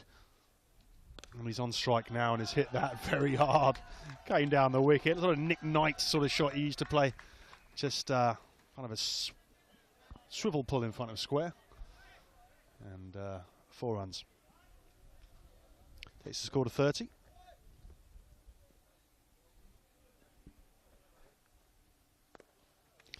That was a quite wide-ish outside off, but just managed to reach his bat out and drive it for a single. Which brings Nawaz onto strike, who hasn't done much so far. It's been the Shahzad's show. Just adjusting the field, bringing long off a little bit straighter. That's a full toss, which has been played down to long on.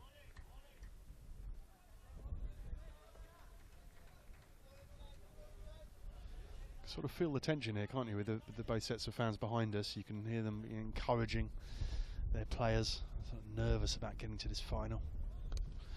Oh, that's big. That is huge. Is that the biggest we've seen today, Rob? Not sure. Certainly up there, over the Nursery Pavilion. I think that's on the A41, the Finchley Road. New balls, please. Yeah, the ground's not big enough for those kind of shots. Need to be at the SCG. Yeah, that was massive, and he got away with a low full toss the ball before, hit low on the bat down to long on, but that one really sweetly timed and dispatched out of Lords onto the road. Takes him to 30. And the total to 39, so you can see he really has been leading the charge. Yeah, he has, and that's no bad thing. If you can get one player retired in the early stages of a chase, that I think really does take the pressure off the other guys coming in down the order. Just to have that knowledge that one of the guys is safely retired and back in the hutch. Interesting shot, that one. Slightly wide outside off stump, and he just leaned over and played a sort of Caribbean drive, but only for a single. So Shahid Khan continuing here. Oh, that's gone a long way up in the air, but it's way over us. It's over the, well, I don't know, 40 yards over the boundary. Yeah, it's in the car park. There's a security guard in a high visibility vest chasing after it down towards the shop, but he'll be back in a minute with it. I think it's starting to look a little bit ominous here for Azed Sports. They're not quite keeping this as tight as they might have liked, and with the score going in excess of tens, this is a very confident start. Yeah, certainly up with that rate. And I think we've got an exciting and close contest too ahead of us here in this second semi-final. Bit of a couple of senior players come together. They, as you were saying, Rob, they know that they're not quite at the races here and need to come up with a plan. Yeah, bit of a committee meeting there. 4 of the lads having a bit of a powwow, and it's going to be Sikander into the attack. He batted well, got his 50 and then came back as last man standing, and he's now got the ball in his hands, so see if he can change this game. So Sikander just limbering up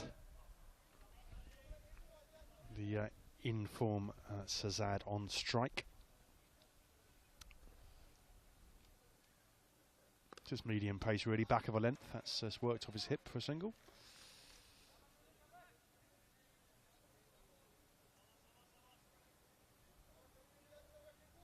Lots of chat from supporters of both teams here. They know this is a crucial stage of the game.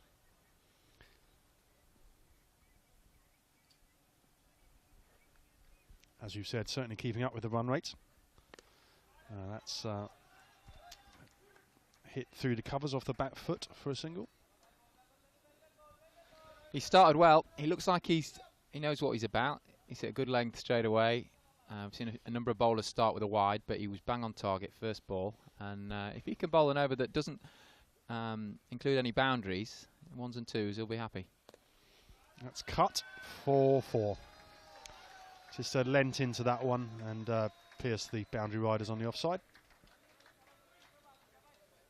Yeah, that was nicely played. He's got a guy dead square and a guy at sort of wide third man, and he pierced the gap nicely there. There's definitely room for a bit of placement out here. Only eight players per side, so only 6 fielders, and good placement can go a long way. And the 50's up in the 5th over. That's nicely driven for a single. Takes him to 38. Nawaz has played well, hasn't he, really? He's just given the strike to the in-form man. Yeah, it's a decent partnership, this, and he's playing second fiddle, but he's doing it well. Good slow ball, that. Just deceived, Nawaz. I think he probably just came out the back of the hand and went through the shot too early. I think that's a really good over. He obviously conceded a boundary square of the wicket, but that was it was quite nicely played. I think he got the ball in the right areas and made it difficult. Good slow ball to finish. I think three more good overs like that could well determine the run chase from here. Looks like he might have tweaked something around his hammy. He's holding on to that, stretching it, walking a little bit sheepishly. So we hope he's okay.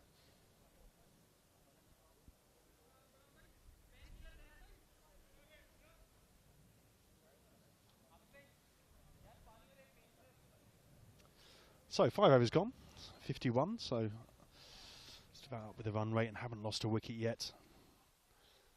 Azed only 12 runs away from retiring. As Ali Khan comes into the attack.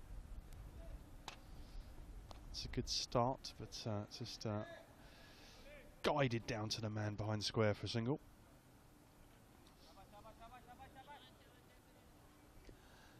Ali Khan, number 4, another big lad. They've got some firepower of Azed Sports.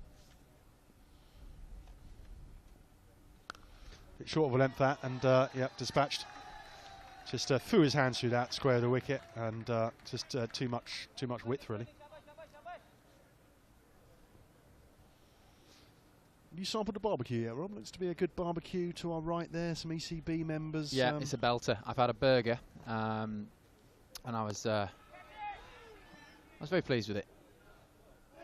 Oh, that was a drop. Just flew a long way up in the air square. Bowler's not happy at all. The fielder actually came in from the boundary and then had to stumble back a couple of yards. So that will go down as a drop chance.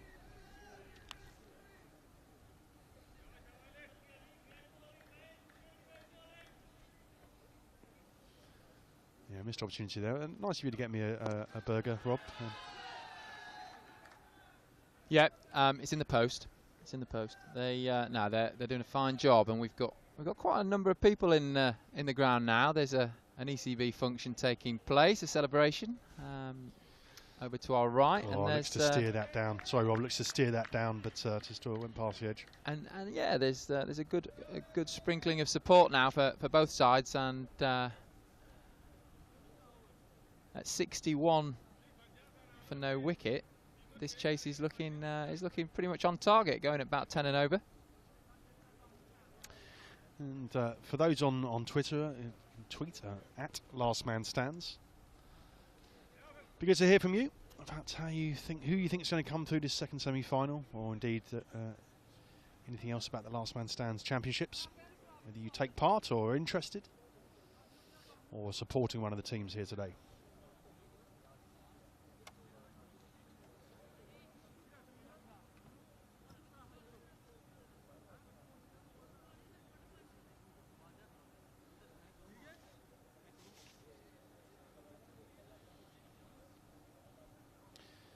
Shahid Khan back,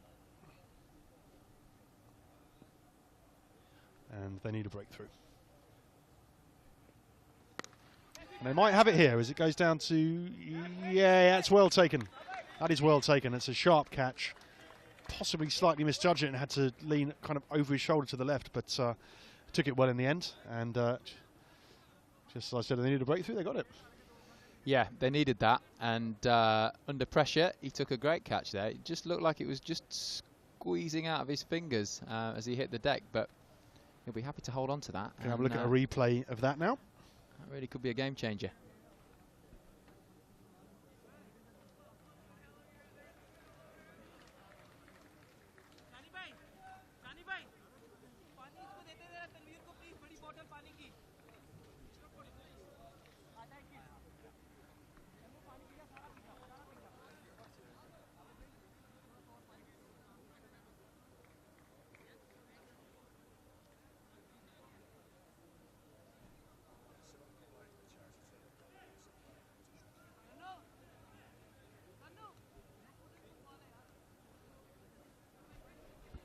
So my thanks to Rob, and I'm delighted now to be joined by Andy Lee, participation manager for Last Man Stands. Welcome, Andy, and what a match we've got in prospect here.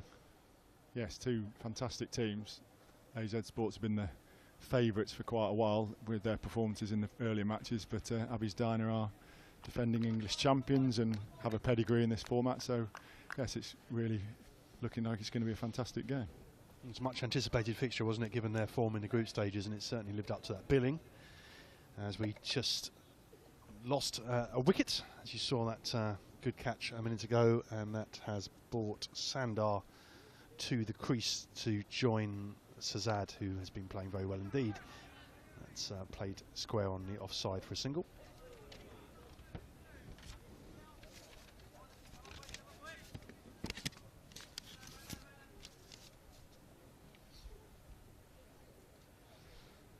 So 62 for 1, just about up with the run rate, lots of wickets in hand. That is a beautiful shot through the covers for 4. We've seen some lovely shots through that area today. Yeah, it's a fantastic shot. Needed it a little bit as a full toss, but it was a cracking shot, put it away nicely. Yeah, the World Championship's been a fantastic success so far. You know, from the ECB's point of view, obviously my employers are interest in last man stands is because we want lots more people to play the game than currently do, particularly adults. So it's a fantastic format of the game that we recognise and is successful at bringing people back. Back-to-back boundaries as a cut shot. AZ Sports has a couple of fielders with hands on hips here, Andy. Yeah, they're looking slightly surprised, I think would be fair to say. Slightly surprised in their body language that Abby's Dino making such a good fist of this. So yes, it's a game on, as they say. Shahid Khan's got to come back here after these back-to-back boundaries, but he might have gone for another one. He has. That's 3 in a row, and there's a great cheer to our right from the Abby's Diner fans. There's a group of about 20 of them there. What an afternoon they're having over there. Great fun to see their play. He's just got his 50 as well, so that's 50 and retired. Yeah, that's a great play by Sazad. Went past the edge a couple of times early on, but once he settled into his innings, he really hit it sweetly. Wristy player and good to watch too. Yeah, it's interesting to see now if they can maintain the momentum that they've got with a change of batsman and just see if they can keep it going. Brings Sajwa to the crease as pats on backs and clapping and shaking of hands for Sazad, who retired on 50. We'll see if they need him later, if he can come back in later. Yes, I was saying ECB's interest is obviously adult participation and getting more people playing the game. And at every level for cricketers as good as these, or for very moderate cricketers, the seriously social cricketers, Last Man Stands has proved a fantastic vehicle to get people back playing. So we want as many as possible in England and Wales to do that. So Ali Khan, that's wide outside off stump. You've seen it's been a definite tactic that Wayne pointed out actually when he was on, is that the bowlers are fielding to setting the fields and bowling to the longest boundaries in order to reduce the boundary rate. Yes, I think that's right. The boundary down towards the nursery pavilion, the tented area is significantly shorter. So I think they're definitely trying to play that side of the wicket every over. So if there are players out there who live in an area where there isn't an established league, what's the process for them? Well, to a certain extent at the moment, that's part of our role, is to help Last Man Stands grow. So in areas where it doesn't exist, just pause there. In areas where it doesn't exist, our job is to work with Last Man Stands to get it to grow. And in areas where it does exist, obviously to help the people who are running it, the league managers, to get more teams. That's out. Just picked the man out. I think batsman slightly surprised about that. Could have put that anywhere really, but put it straight down someone's throat. Yeah, we were saying the short boundary, 3 fielders only on the leg side, and he managed to pick one out absolutely perfectly. Just look at that again.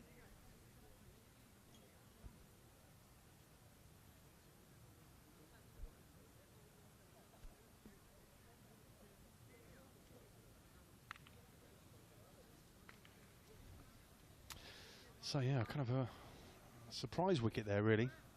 We were just chatting about participation and the wicket came out of nowhere. But I just picked out the man really when probably could have placed it wide of him, but sometimes happens.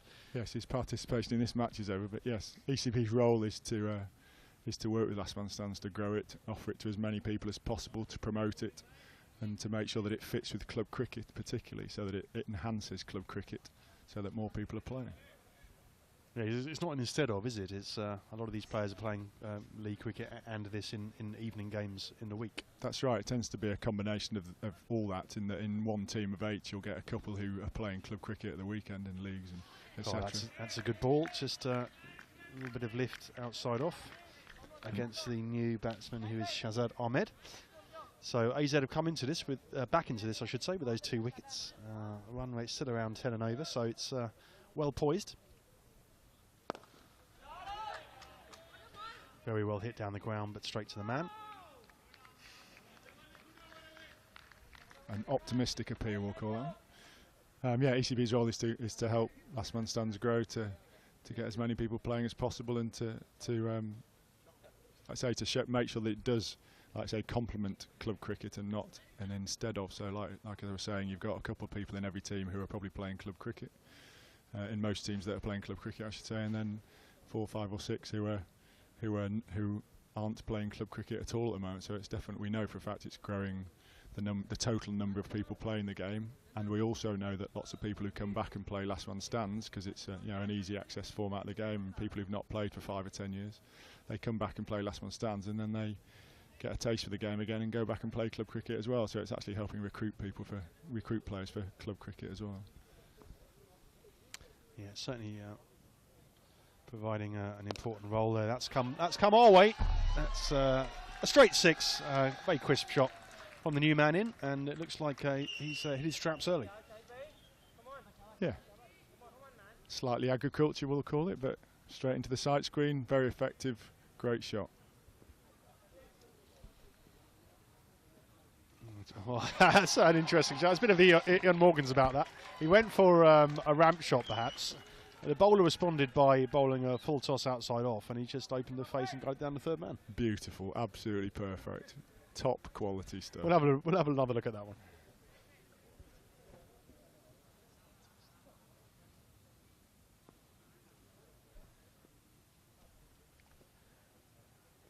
That's a good comeback by the bowler. Just,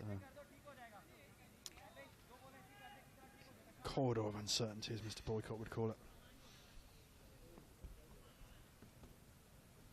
Yeah, he played two strokes in the same delivery, didn't he?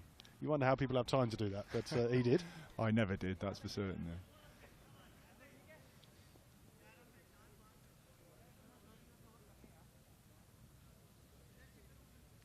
Yeah, so if people do want to play, whether it's anywhere in the world really where it's available, lastmanstands.com, and you'll be able to find your local franchise, local leagues to play in, whether it's in Canberra or Durban or Melbourne or anywhere across the world, and right across England now we can offer it in certainly all the major towns and cities. You can find last man stands and have a great game of cricket midweek evening after work. Yeah, encourage anyone that's interested to look into it more, see what opportunities are available in your area, speak to friends and spread the word. That's interesting you should say that, because we understand our involvement and we're promoting it nationally and with events, supporting events like this, but certainly the way that it grows is by word of mouth locally. So it's definitely want people to see this, to understand it a little bit, see that it's a good game of cricket that they can play midweek, and go and get a game and tell their friends about it too.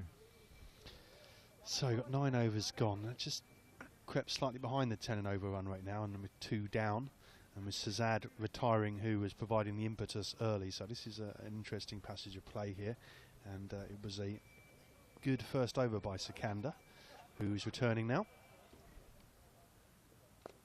And that's a good ball, just shaped in.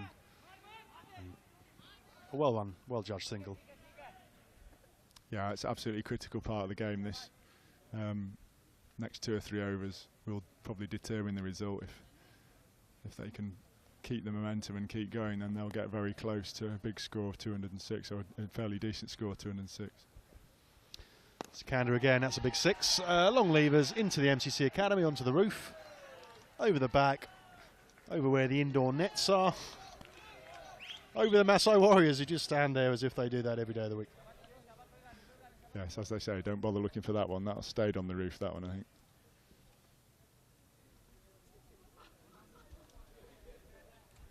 That's one of the 30 spare balls they've got over the back there, I know, because we reckon there'll be quite a few lost today into the road or on the roofs. Yeah, that was a clean strike, all right. And that's another. Onto the roof of the pavilion, square the wicket, and Sikandar unfortunately dropped short a couple of times, been punished.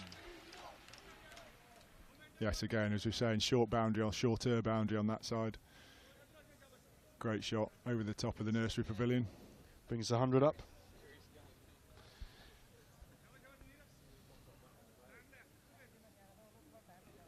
So back-to-back 6s there. Yeah, just as we were saying, critical moment there. They're nearly halfway through the overs and halfway through to the target. So It's a great See what contest. the Canada does here. He responds by putting it full outside off, but gets cut for 4. So 16 off 3.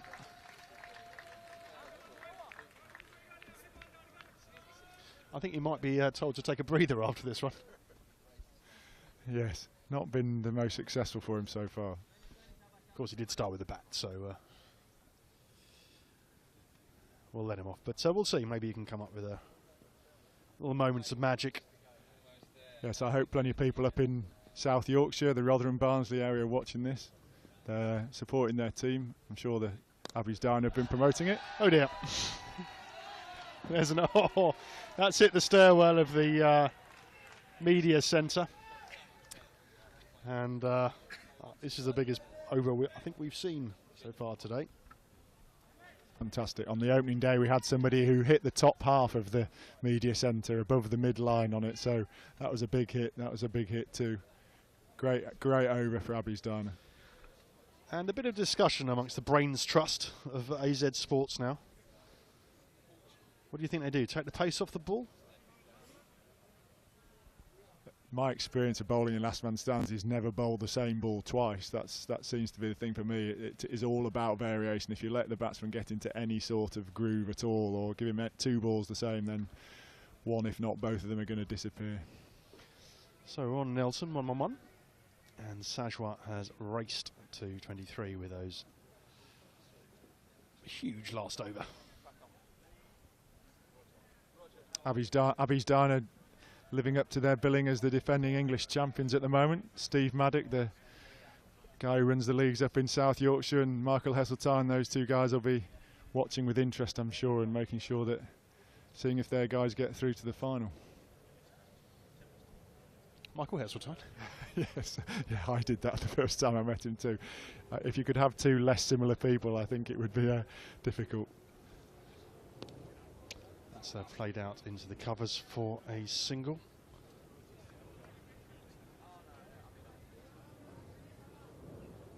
A few famous names around actually. Mr. Fleming formerly played for England, just about to walk past us. And that's edged fine for 2. Yes, we've just been accosted slightly from behind, if that's not a bad expression, from Mike Gatting as well, so he's around too. We'll have to see if we can get him on the microphone later. Yeah, that'd be good. Yeah, I met Mike a couple of times out in Dubai. He's over, obviously, been very involved. That has gone a long way up in the air. This could be a wicket if they say, there needs a bit of communication. Unfortunately, 2 fielders converged there. And they're having a conversation about it. I think the wrong player, wrong fielder tried to catch it. A let off from Abbeys Diner there. A lack of communication, I think, there. And neither were sure of who was going to take it. That's Flatter. Attempted to run it down, but good work from the keeper.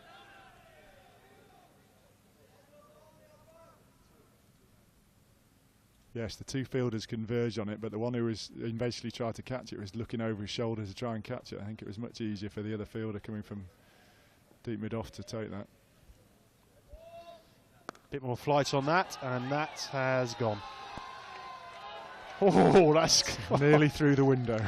It's about 1.5 foot below the window, and that's a huge straight hit. Oh, this is, as we said, absolutely game-changing period of the game at the moment here. Abbeys Diner getting ahead of the rate. Let's have a replay of that drop catch a minute ago.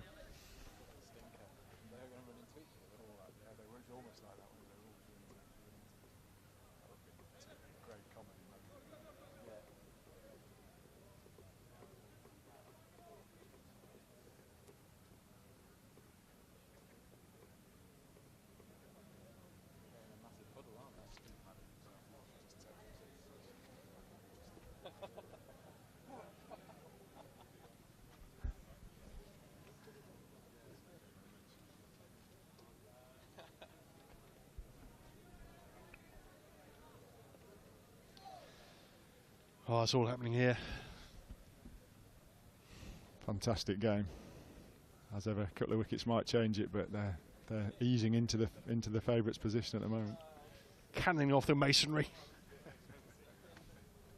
Who lives in it over there, by the way? Does anyone know? No idea, no. I presume ground staff or its offices or something like that. They've got Sky. Yes, yeah, maybe that's the next target. Hit the Sky dish.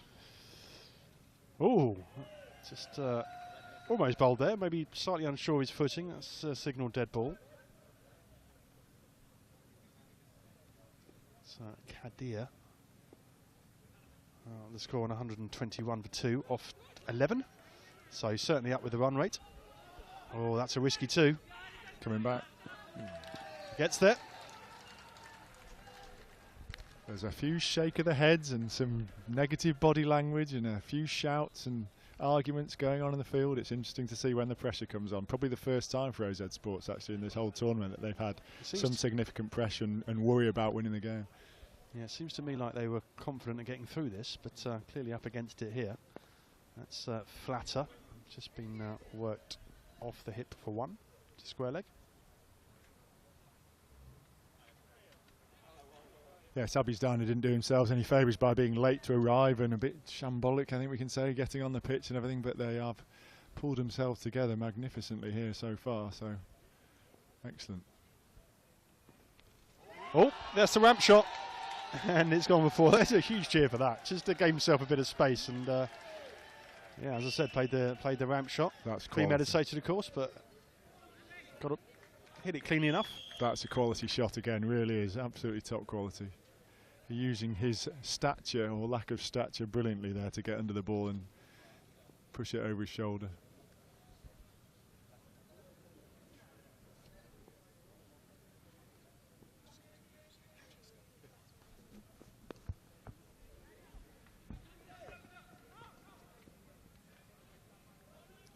Just pushing the ones now. They had a good acceleration, so pushing the ones now.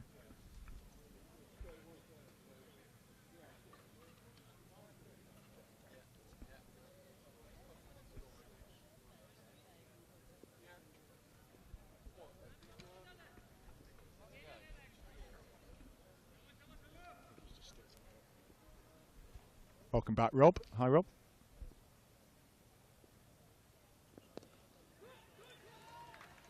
Okay, so Tim's taken a comfort break, and at 130 for 2, they're looking pretty solid, aren't they, Andy? It's a great game, I have to say. Brilliantly the way they've come back into it from that start they had when they were bowling. Never mind the innings as well. They've done fantastically well to pull themselves together, and they're looking favourites now. Yeah, I mean, I think it's fair to say Azed Sports went absolutely bananas for those first 3 overs. It was fantastic. What, they 50 odd after 3? Yeah, it was just utter carnage. So got left arm spin, and that could be a chance. Got him. That's out. So safely negotiated the double play. No double play that time, and they were aware of the opportunity. But again, will that change the game? Well, I think inevitably it will, because every time you take a wicket, it gets that little bit more difficult chasing. There's still 77 runs required. So it's gettable. It's certainly something they're on target for, but I think we're going to have a little look at a replay.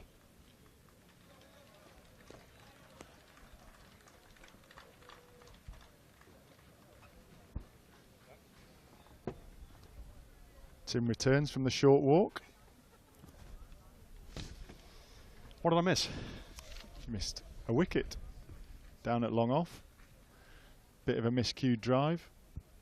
Nice simple catch, or relatively simple catch at long off. See what happens. Well, they needed it, didn't they? They were going, still going above the required run rate here, so still well placed, but need to keep a little eye on the wickets. Something for AZ to cheer after they were beginning to look a little bit stressed and harassed in the field. Yeah, Juan Grobbelaar, who's come into bat, bowled well. See what we can do with the bat. Ooh, cool, little bit of bounce off a length there, and he came down a little bit like a fast bowler might, and perhaps reminded Grobbelaar that he shouldn't look to take too many chances against him. Yes, that spat off the wicket, which is probably the first one who's got it to move like that. Such a good wicket here at Lord's today.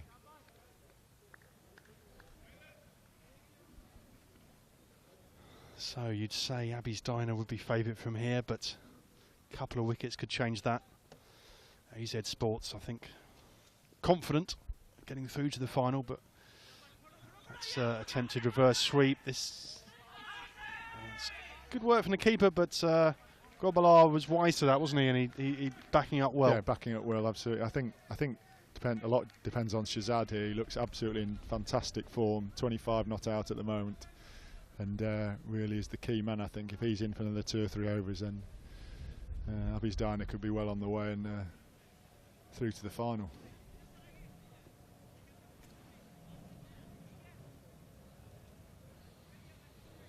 Yeah, they've got a very... I walked past their supporters and the rest of the team. Very high spirits. I think they've got this one if they can continue at the rate. Grobbelaar goes for a huge shot over square leg, doesn't connect. So go through for a single nonetheless.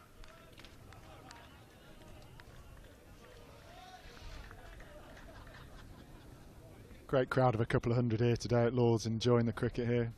I know the ECB staff have all got their staff party today as well, which obviously I should be over enjoying, but I'm enjoying being on the microphone instead. But that's great for that last man stands that right from top to bottom of the ECB chief executive and everybody else are all here to see this fantastic showcase for the game. So they'll have heard a lot about it, but some of them won't have seen it.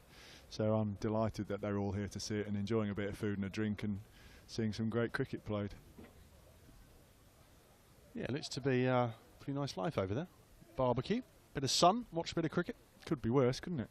If you work for the ECB, you've got to have a couple of days like that every year, though, haven't you? I mean, there's a lot of hard work goes into running cricket. It's a cut from Grobbelaar and well placed, and it's a boundary, takes it on to 137 for 3 in the 14th over.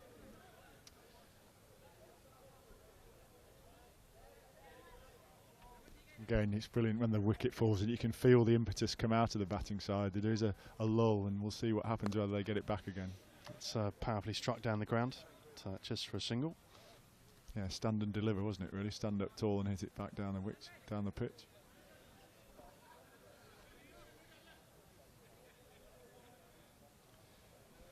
What we could say, contrasting styles between the two batsmen, certainly. Yes, and contrasting statures. That's a good shot, but it's going to get cut off, I think. Come back for 2. Grobbelaar's done well at judging those, actually. He looks, I don't know what level of cricket he's played in South Africa, but he looks quite experienced. Yeah, he's very cool and calm. He was very cool and calm. He really steadied the ship for Abby's Diner when he came on to bowl earlier, because they were struggling, like say, 50-odd runs taken off the first 3 overs, and he came on and really steadied it. So he looks like a calm head, cool head. 66 to win, as that's driven back but defended by the bowler.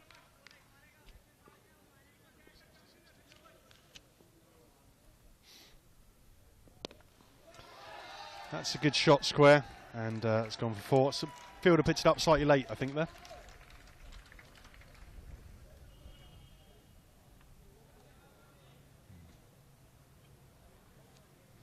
Slightly improved body language from Azed Sports. They seem back on their game. They seem more confident with those couple of wickets to fall, 1 or 2 wickets to fall. So they're moving more purposefully around the field and communicating with each other better. But again, it'll be interesting to see if what it's like if it comes down to the last few balls and the pressure's on the fielding side. It'll be interesting to see how they do. Oh, that's through him. That's just held it back a bit, just teased him, and Grobbelaar looks to work it on the onside, but just beat the bat and took the bails off, and he's now jogging back. And his day at the crease is over. Yeah, another wicket for AZ. Bowler threatened to do that with that one that spat and went. And we'll look at a replay of that.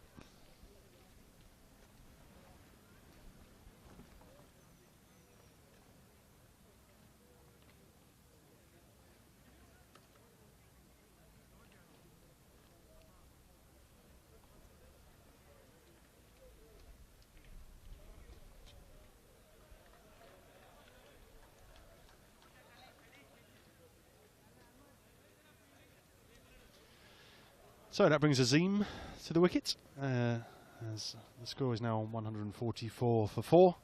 AZ just coming back into it a bit, aren't they, with these wickets? Yes, again, like I say, the impetus came out of the batting, and it'll be, you know, they're just in again another key part of the game, isn't it? It's fantastic how these short forms of the game build this so quickly, where the pressure is on the batsman again. So just played nicely late.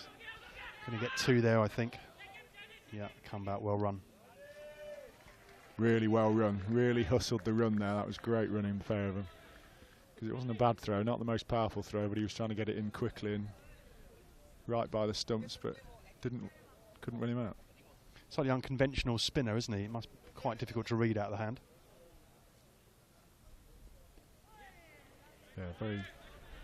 Wrist is cocked very strongly, so yeah, he's difficult to read. But he's been turning it quite sharply off the wicket, which I say it's a hard, flat wicket. God, that's a little bit agricultural. It gets a single from it. Gets the in-form man on strike, who is on 32.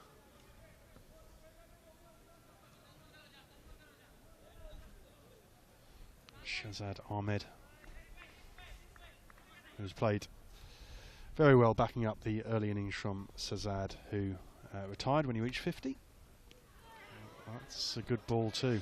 There's another one, turned sharply and kept low. He's getting something out of this wicket that nobody else seems to have been able to do so far today.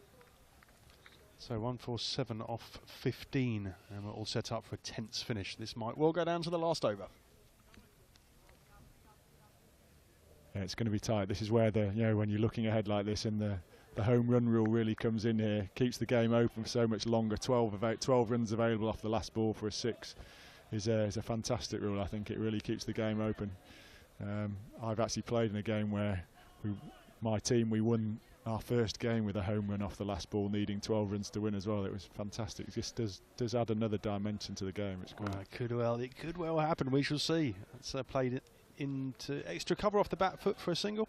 Well, we had a home run in the first innings of this game, didn't we? So it'll be interesting to see if it comes down to that in the second innings too. What a great advert for the game again.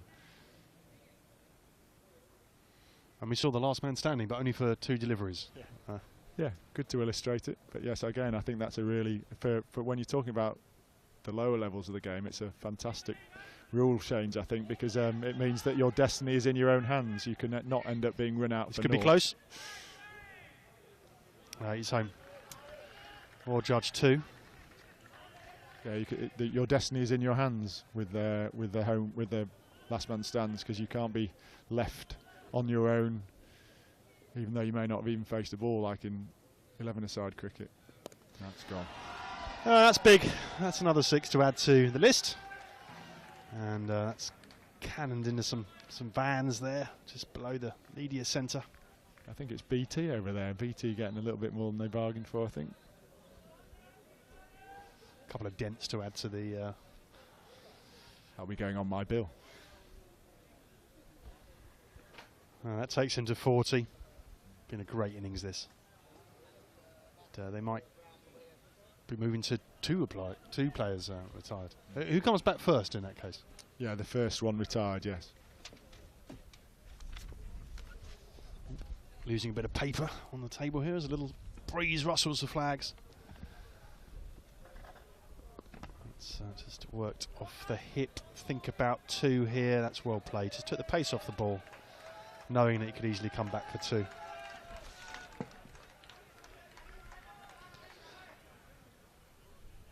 Less than 50 required now.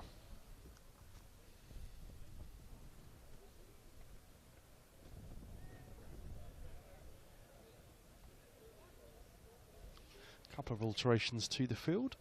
You've got long on in place now. But, he's just played that square on the offside. He's judging these very nicely, actually. There's a couple of times where he's just deliberately played it with soft hands to enable him to come back for the 2. Yeah, I think, and there, even though it was only one run, he's looking for 2. He's got the strike, so that's good.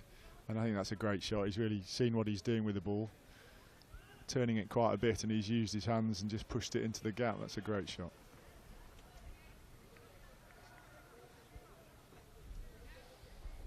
There's been a couple of great innings so far. Firstly Shazad and now Ahmed. really underpinned this chase of 206 against a very strong AZ team, who I think it's fair to say were quite confident they would make it through this game, but that's just played out. And might think about 2 here. They're going to have to hurry. They're going to have to really hurry. That just hits him as he ran through. So that's fine. Yeah, no chance of it being obstructing the field. He was running in a straight line.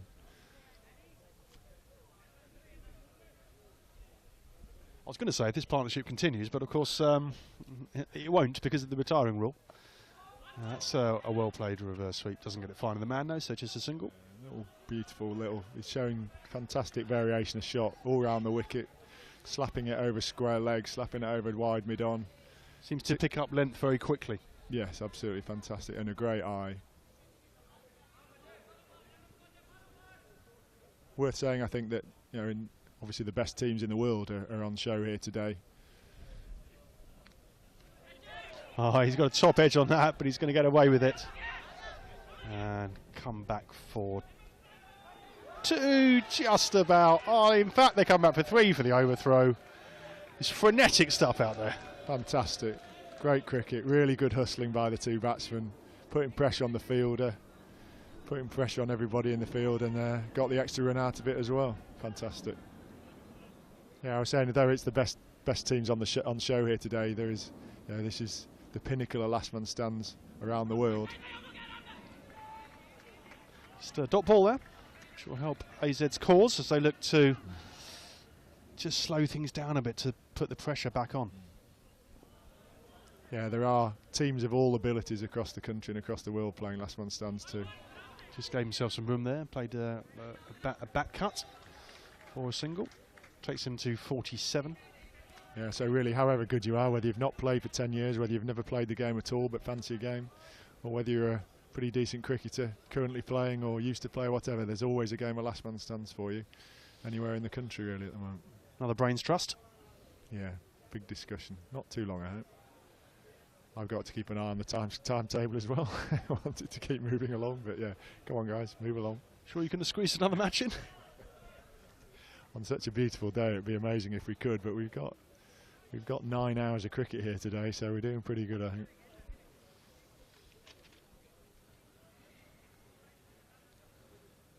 So 165 for 4. Chasing 206. They look well placed now, but Ahmed only 3 runs away from retiring. And we've got the return of the quick. That's played out through mid-wicket. Probably look for 2 here. They get it.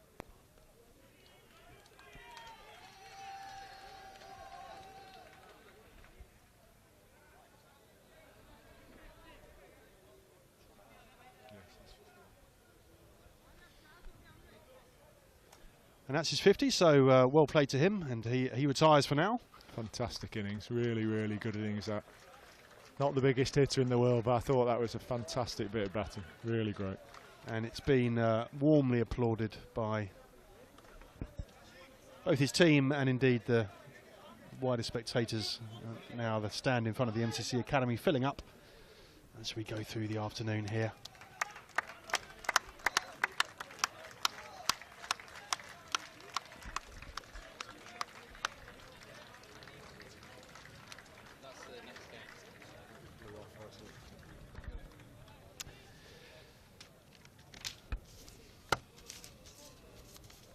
So coming into bat, Kashif Khan.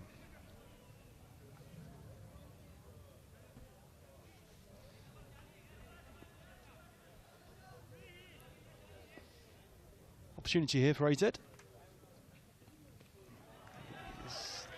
that was close to a wide, but not given, so just about okay. If he takes a step away, then he's not going to get those, I don't think. Yeah, he just took a step away to try and free up that short offside boundary.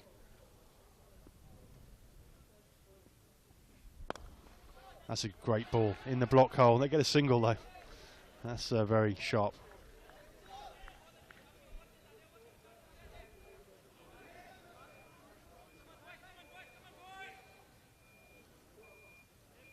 lot of tension out there. So you can see how much this means to these players. Yeah, you can really feel it now. These guys are absolutely in the zone, enjoying this game. Fantastic. Oh, swing and a miss there. Wanted a wide, but he moved his stance. Well, as he played outside the ball, I think it would be unlikely to get a wide. Yeah. Well, quite, yeah, but he sort of threw his hands up as if to say, another one of those, please. Well, that's nicely driven. That should go for 4 and does. Yes, I think Shah is definitely their strongest bowler, so they'll be looking to him to really make an impact here and put the brakes on and maybe take a wicket or two. So just a half volley there, wasn't it, midway through the over? Yeah, absolutely. Good over up to then. And really, as long as you open the face, you get 4 for it because you've got the man at long off. But it's a good comeback. Just goes through to the keeper. That's the end of the over. So 2 overs left. This is going to be close. It might even come down to that potential 12 at the last ball. How exciting would that be? Fantastic. What's that? 34 to win. 34 to win off 2. Not impossible at all. They need somebody to connect, that's for certain, but not impossible. Just they'll be thinking that, though. They will have that in mind, I'm sure. They're experienced last man stands players, these guys from Azed Diner, so they'll be thinking just get within 12 with a couple of balls to go and everything's possible. Also, they've got those 2 retired players, haven't they? So you would have thought these guys will have to just go for everything. Yeah, exactly. They've got to get on or get out. That's certainly what the crowd are shouting for at the moment, is get on or get out, basically. I know they've got people back in the pavilion who can come back in, so they really don't want to waste the ball here. Yeah, they're clapping every... Oh, that's a lifting delivery. He's called him through. That's crazy. Oh, that's umpire's discretion about whether he's done that on purpose or not. Just talk us through that one, Alan. Let's see what the umpire's doing here. Yeah, basically he's looking for a decision here. They're going to have a chat about this, I can say that. Basically, you are not meant to be allowed to deliberately run yourself out to bring somebody back in. So the umpire's looking for some guidance from the match referee over on the side. The batsmen are keen to get the other one back in, so they're walking off. Yeah, so basically they attempted to run for the bye. Bit of a suicidal single. I guess there was a chance of making it. And AZ are essentially checking with the umpire whether they haven't made an unfair advantage in order to get their retired batsman out. Exactly, yeah. Exactly that. Have a little replay of that.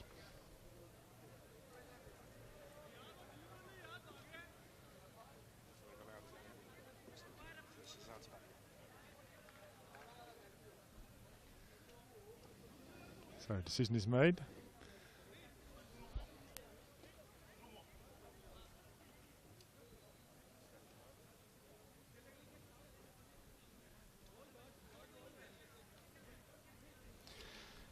So, little interesting moment there. The end result is that Azed, who played so well at the top of the innings, is now back at the crease, resuming his innings after retiring earlier at 50. After that attempted run when it went through to the keeper. So, I'm not sure AZ will be best pleased with that. Possibly a marginal call, but anyway, yeah, Azed's at the crease, and we're set for a very close finish here. And he's missed that and gone. That could be crucial, actually. How many balls left in the over? Crucial, yeah. Absolutely crucial. Got off strike, just a single. This is pendulum swinging back towards AZ here. Yeah, good few balls they've had here where they've put the pressure on. But yeah, he's come back in with 50 to his name, but it obviously took a ball or two to him to get back into the face of the pitch, and that looks like. The crowd clapping every delivery now. Oh, that's... They've run Azed out. So that will bring the second retired batsman back in. Yes. I'm getting to grips with the rules reasonably well here, Alan, no? You're doing very well. So he wanted to get back on strike. Won't be best pleased. Well, of course, Ahmed's only just retired, so he should still be in the zone. Yes, I think, again, if anybody wants to come back in, it's probably him. Have another look at that.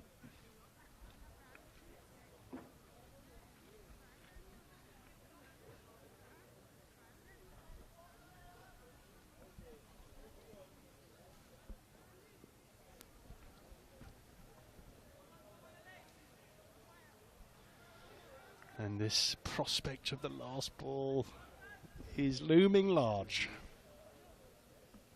Yeah, wouldn't it be great if it just went almost whichever way it goes. It does build the tension in the game fantastically, but yeah. It'll be a showcase for the format though, won't it, in front of the ECB bigwigs? That is exactly what I'm thinking, you're absolutely right.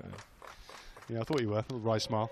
Right, this just falls short of the fielder. Possibly could have tried a bit harder there.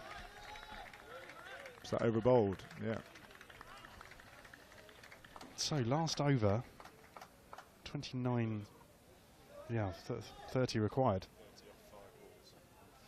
So 30 off 5 balls with a prospect of being able to score 12 off the last. Yeah, that's the equation. They've had a fantastic couple of overs there. I think AZ really showed, got some two really good bowlers on at the end here who've squeezed Azed Diner quite hard and managed to restrict the flow runs at the key points. But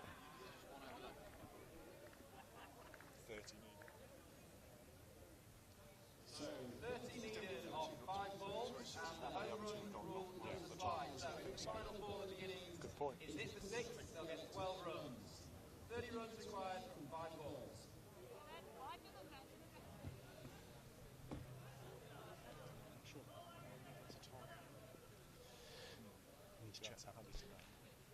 That's going to be a wide, I think it is. And these are all re-bowled, aren't they, in the last over? yeah, final over, yeah. So you can't do that, really. God, this is really tense here. With the 4 batsmen on strike 2. He crunches that down, but and declines the single. Declines the single. So that's a big call. I think he probably knows his non-striking partner better than we do. So yeah, not showing a great deal of faith in him there. Oh, he couldn't get that one either, and he declined the single again. So we now need all 6s.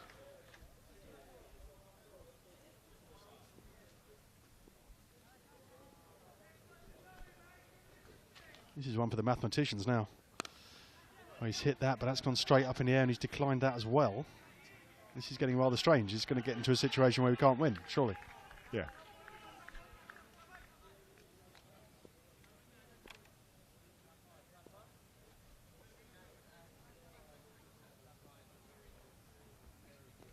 Goes for the ramp shot. That might be a wide. I think that's gone for 4.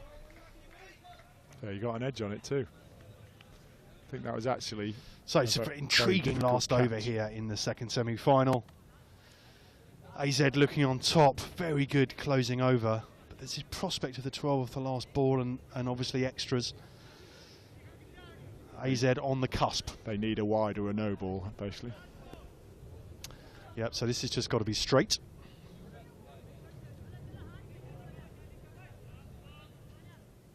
James Anderson behind us, watching the end of this, and that's the victory for AZ. And he's walking off. Well done. Well played, AZ. Very well played. They look to be... Congratulations to Azed Sports, winners of our second semi-final. They look to be struggling there for a while, but finally, experience paid. They brought their quality bowlers back, and they're just able to restrict them in the end. But what an effort and what a game! Yeah, at the death, I think they showed their quality with their bowling. They've got 2 fantastic bowlers there to come on at the end and really squeeze them at the end, who restricted the flow of runs.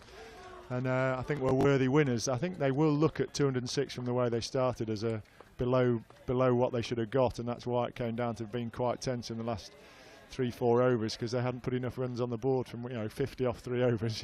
You'd be expecting to get more than another 150 in 17, certainly.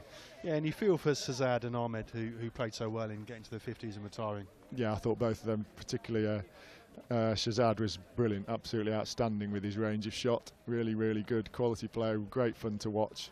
Yeah, hard luck for him, but yeah, I think AZ Sports worthy winners in the end. They're going to be playing the 2 So we know what the final's going to be now. It's going to be Azed Sports versus Team Manchester, but for now we switch our attention to the next match, which is going to be Australia representing the international element to this competition versus a charity 11 who I believe have bought their place. Some of them have bought their places at auction. That's right. There's been a combination. The Cup of Nations winners, who are Australia, basically from all the players who have been here over the last 10 days, from all the different countries, they had those players on, and the Cup of Nations winners plus the charity team are here to play at Lord's as a special occasion for them.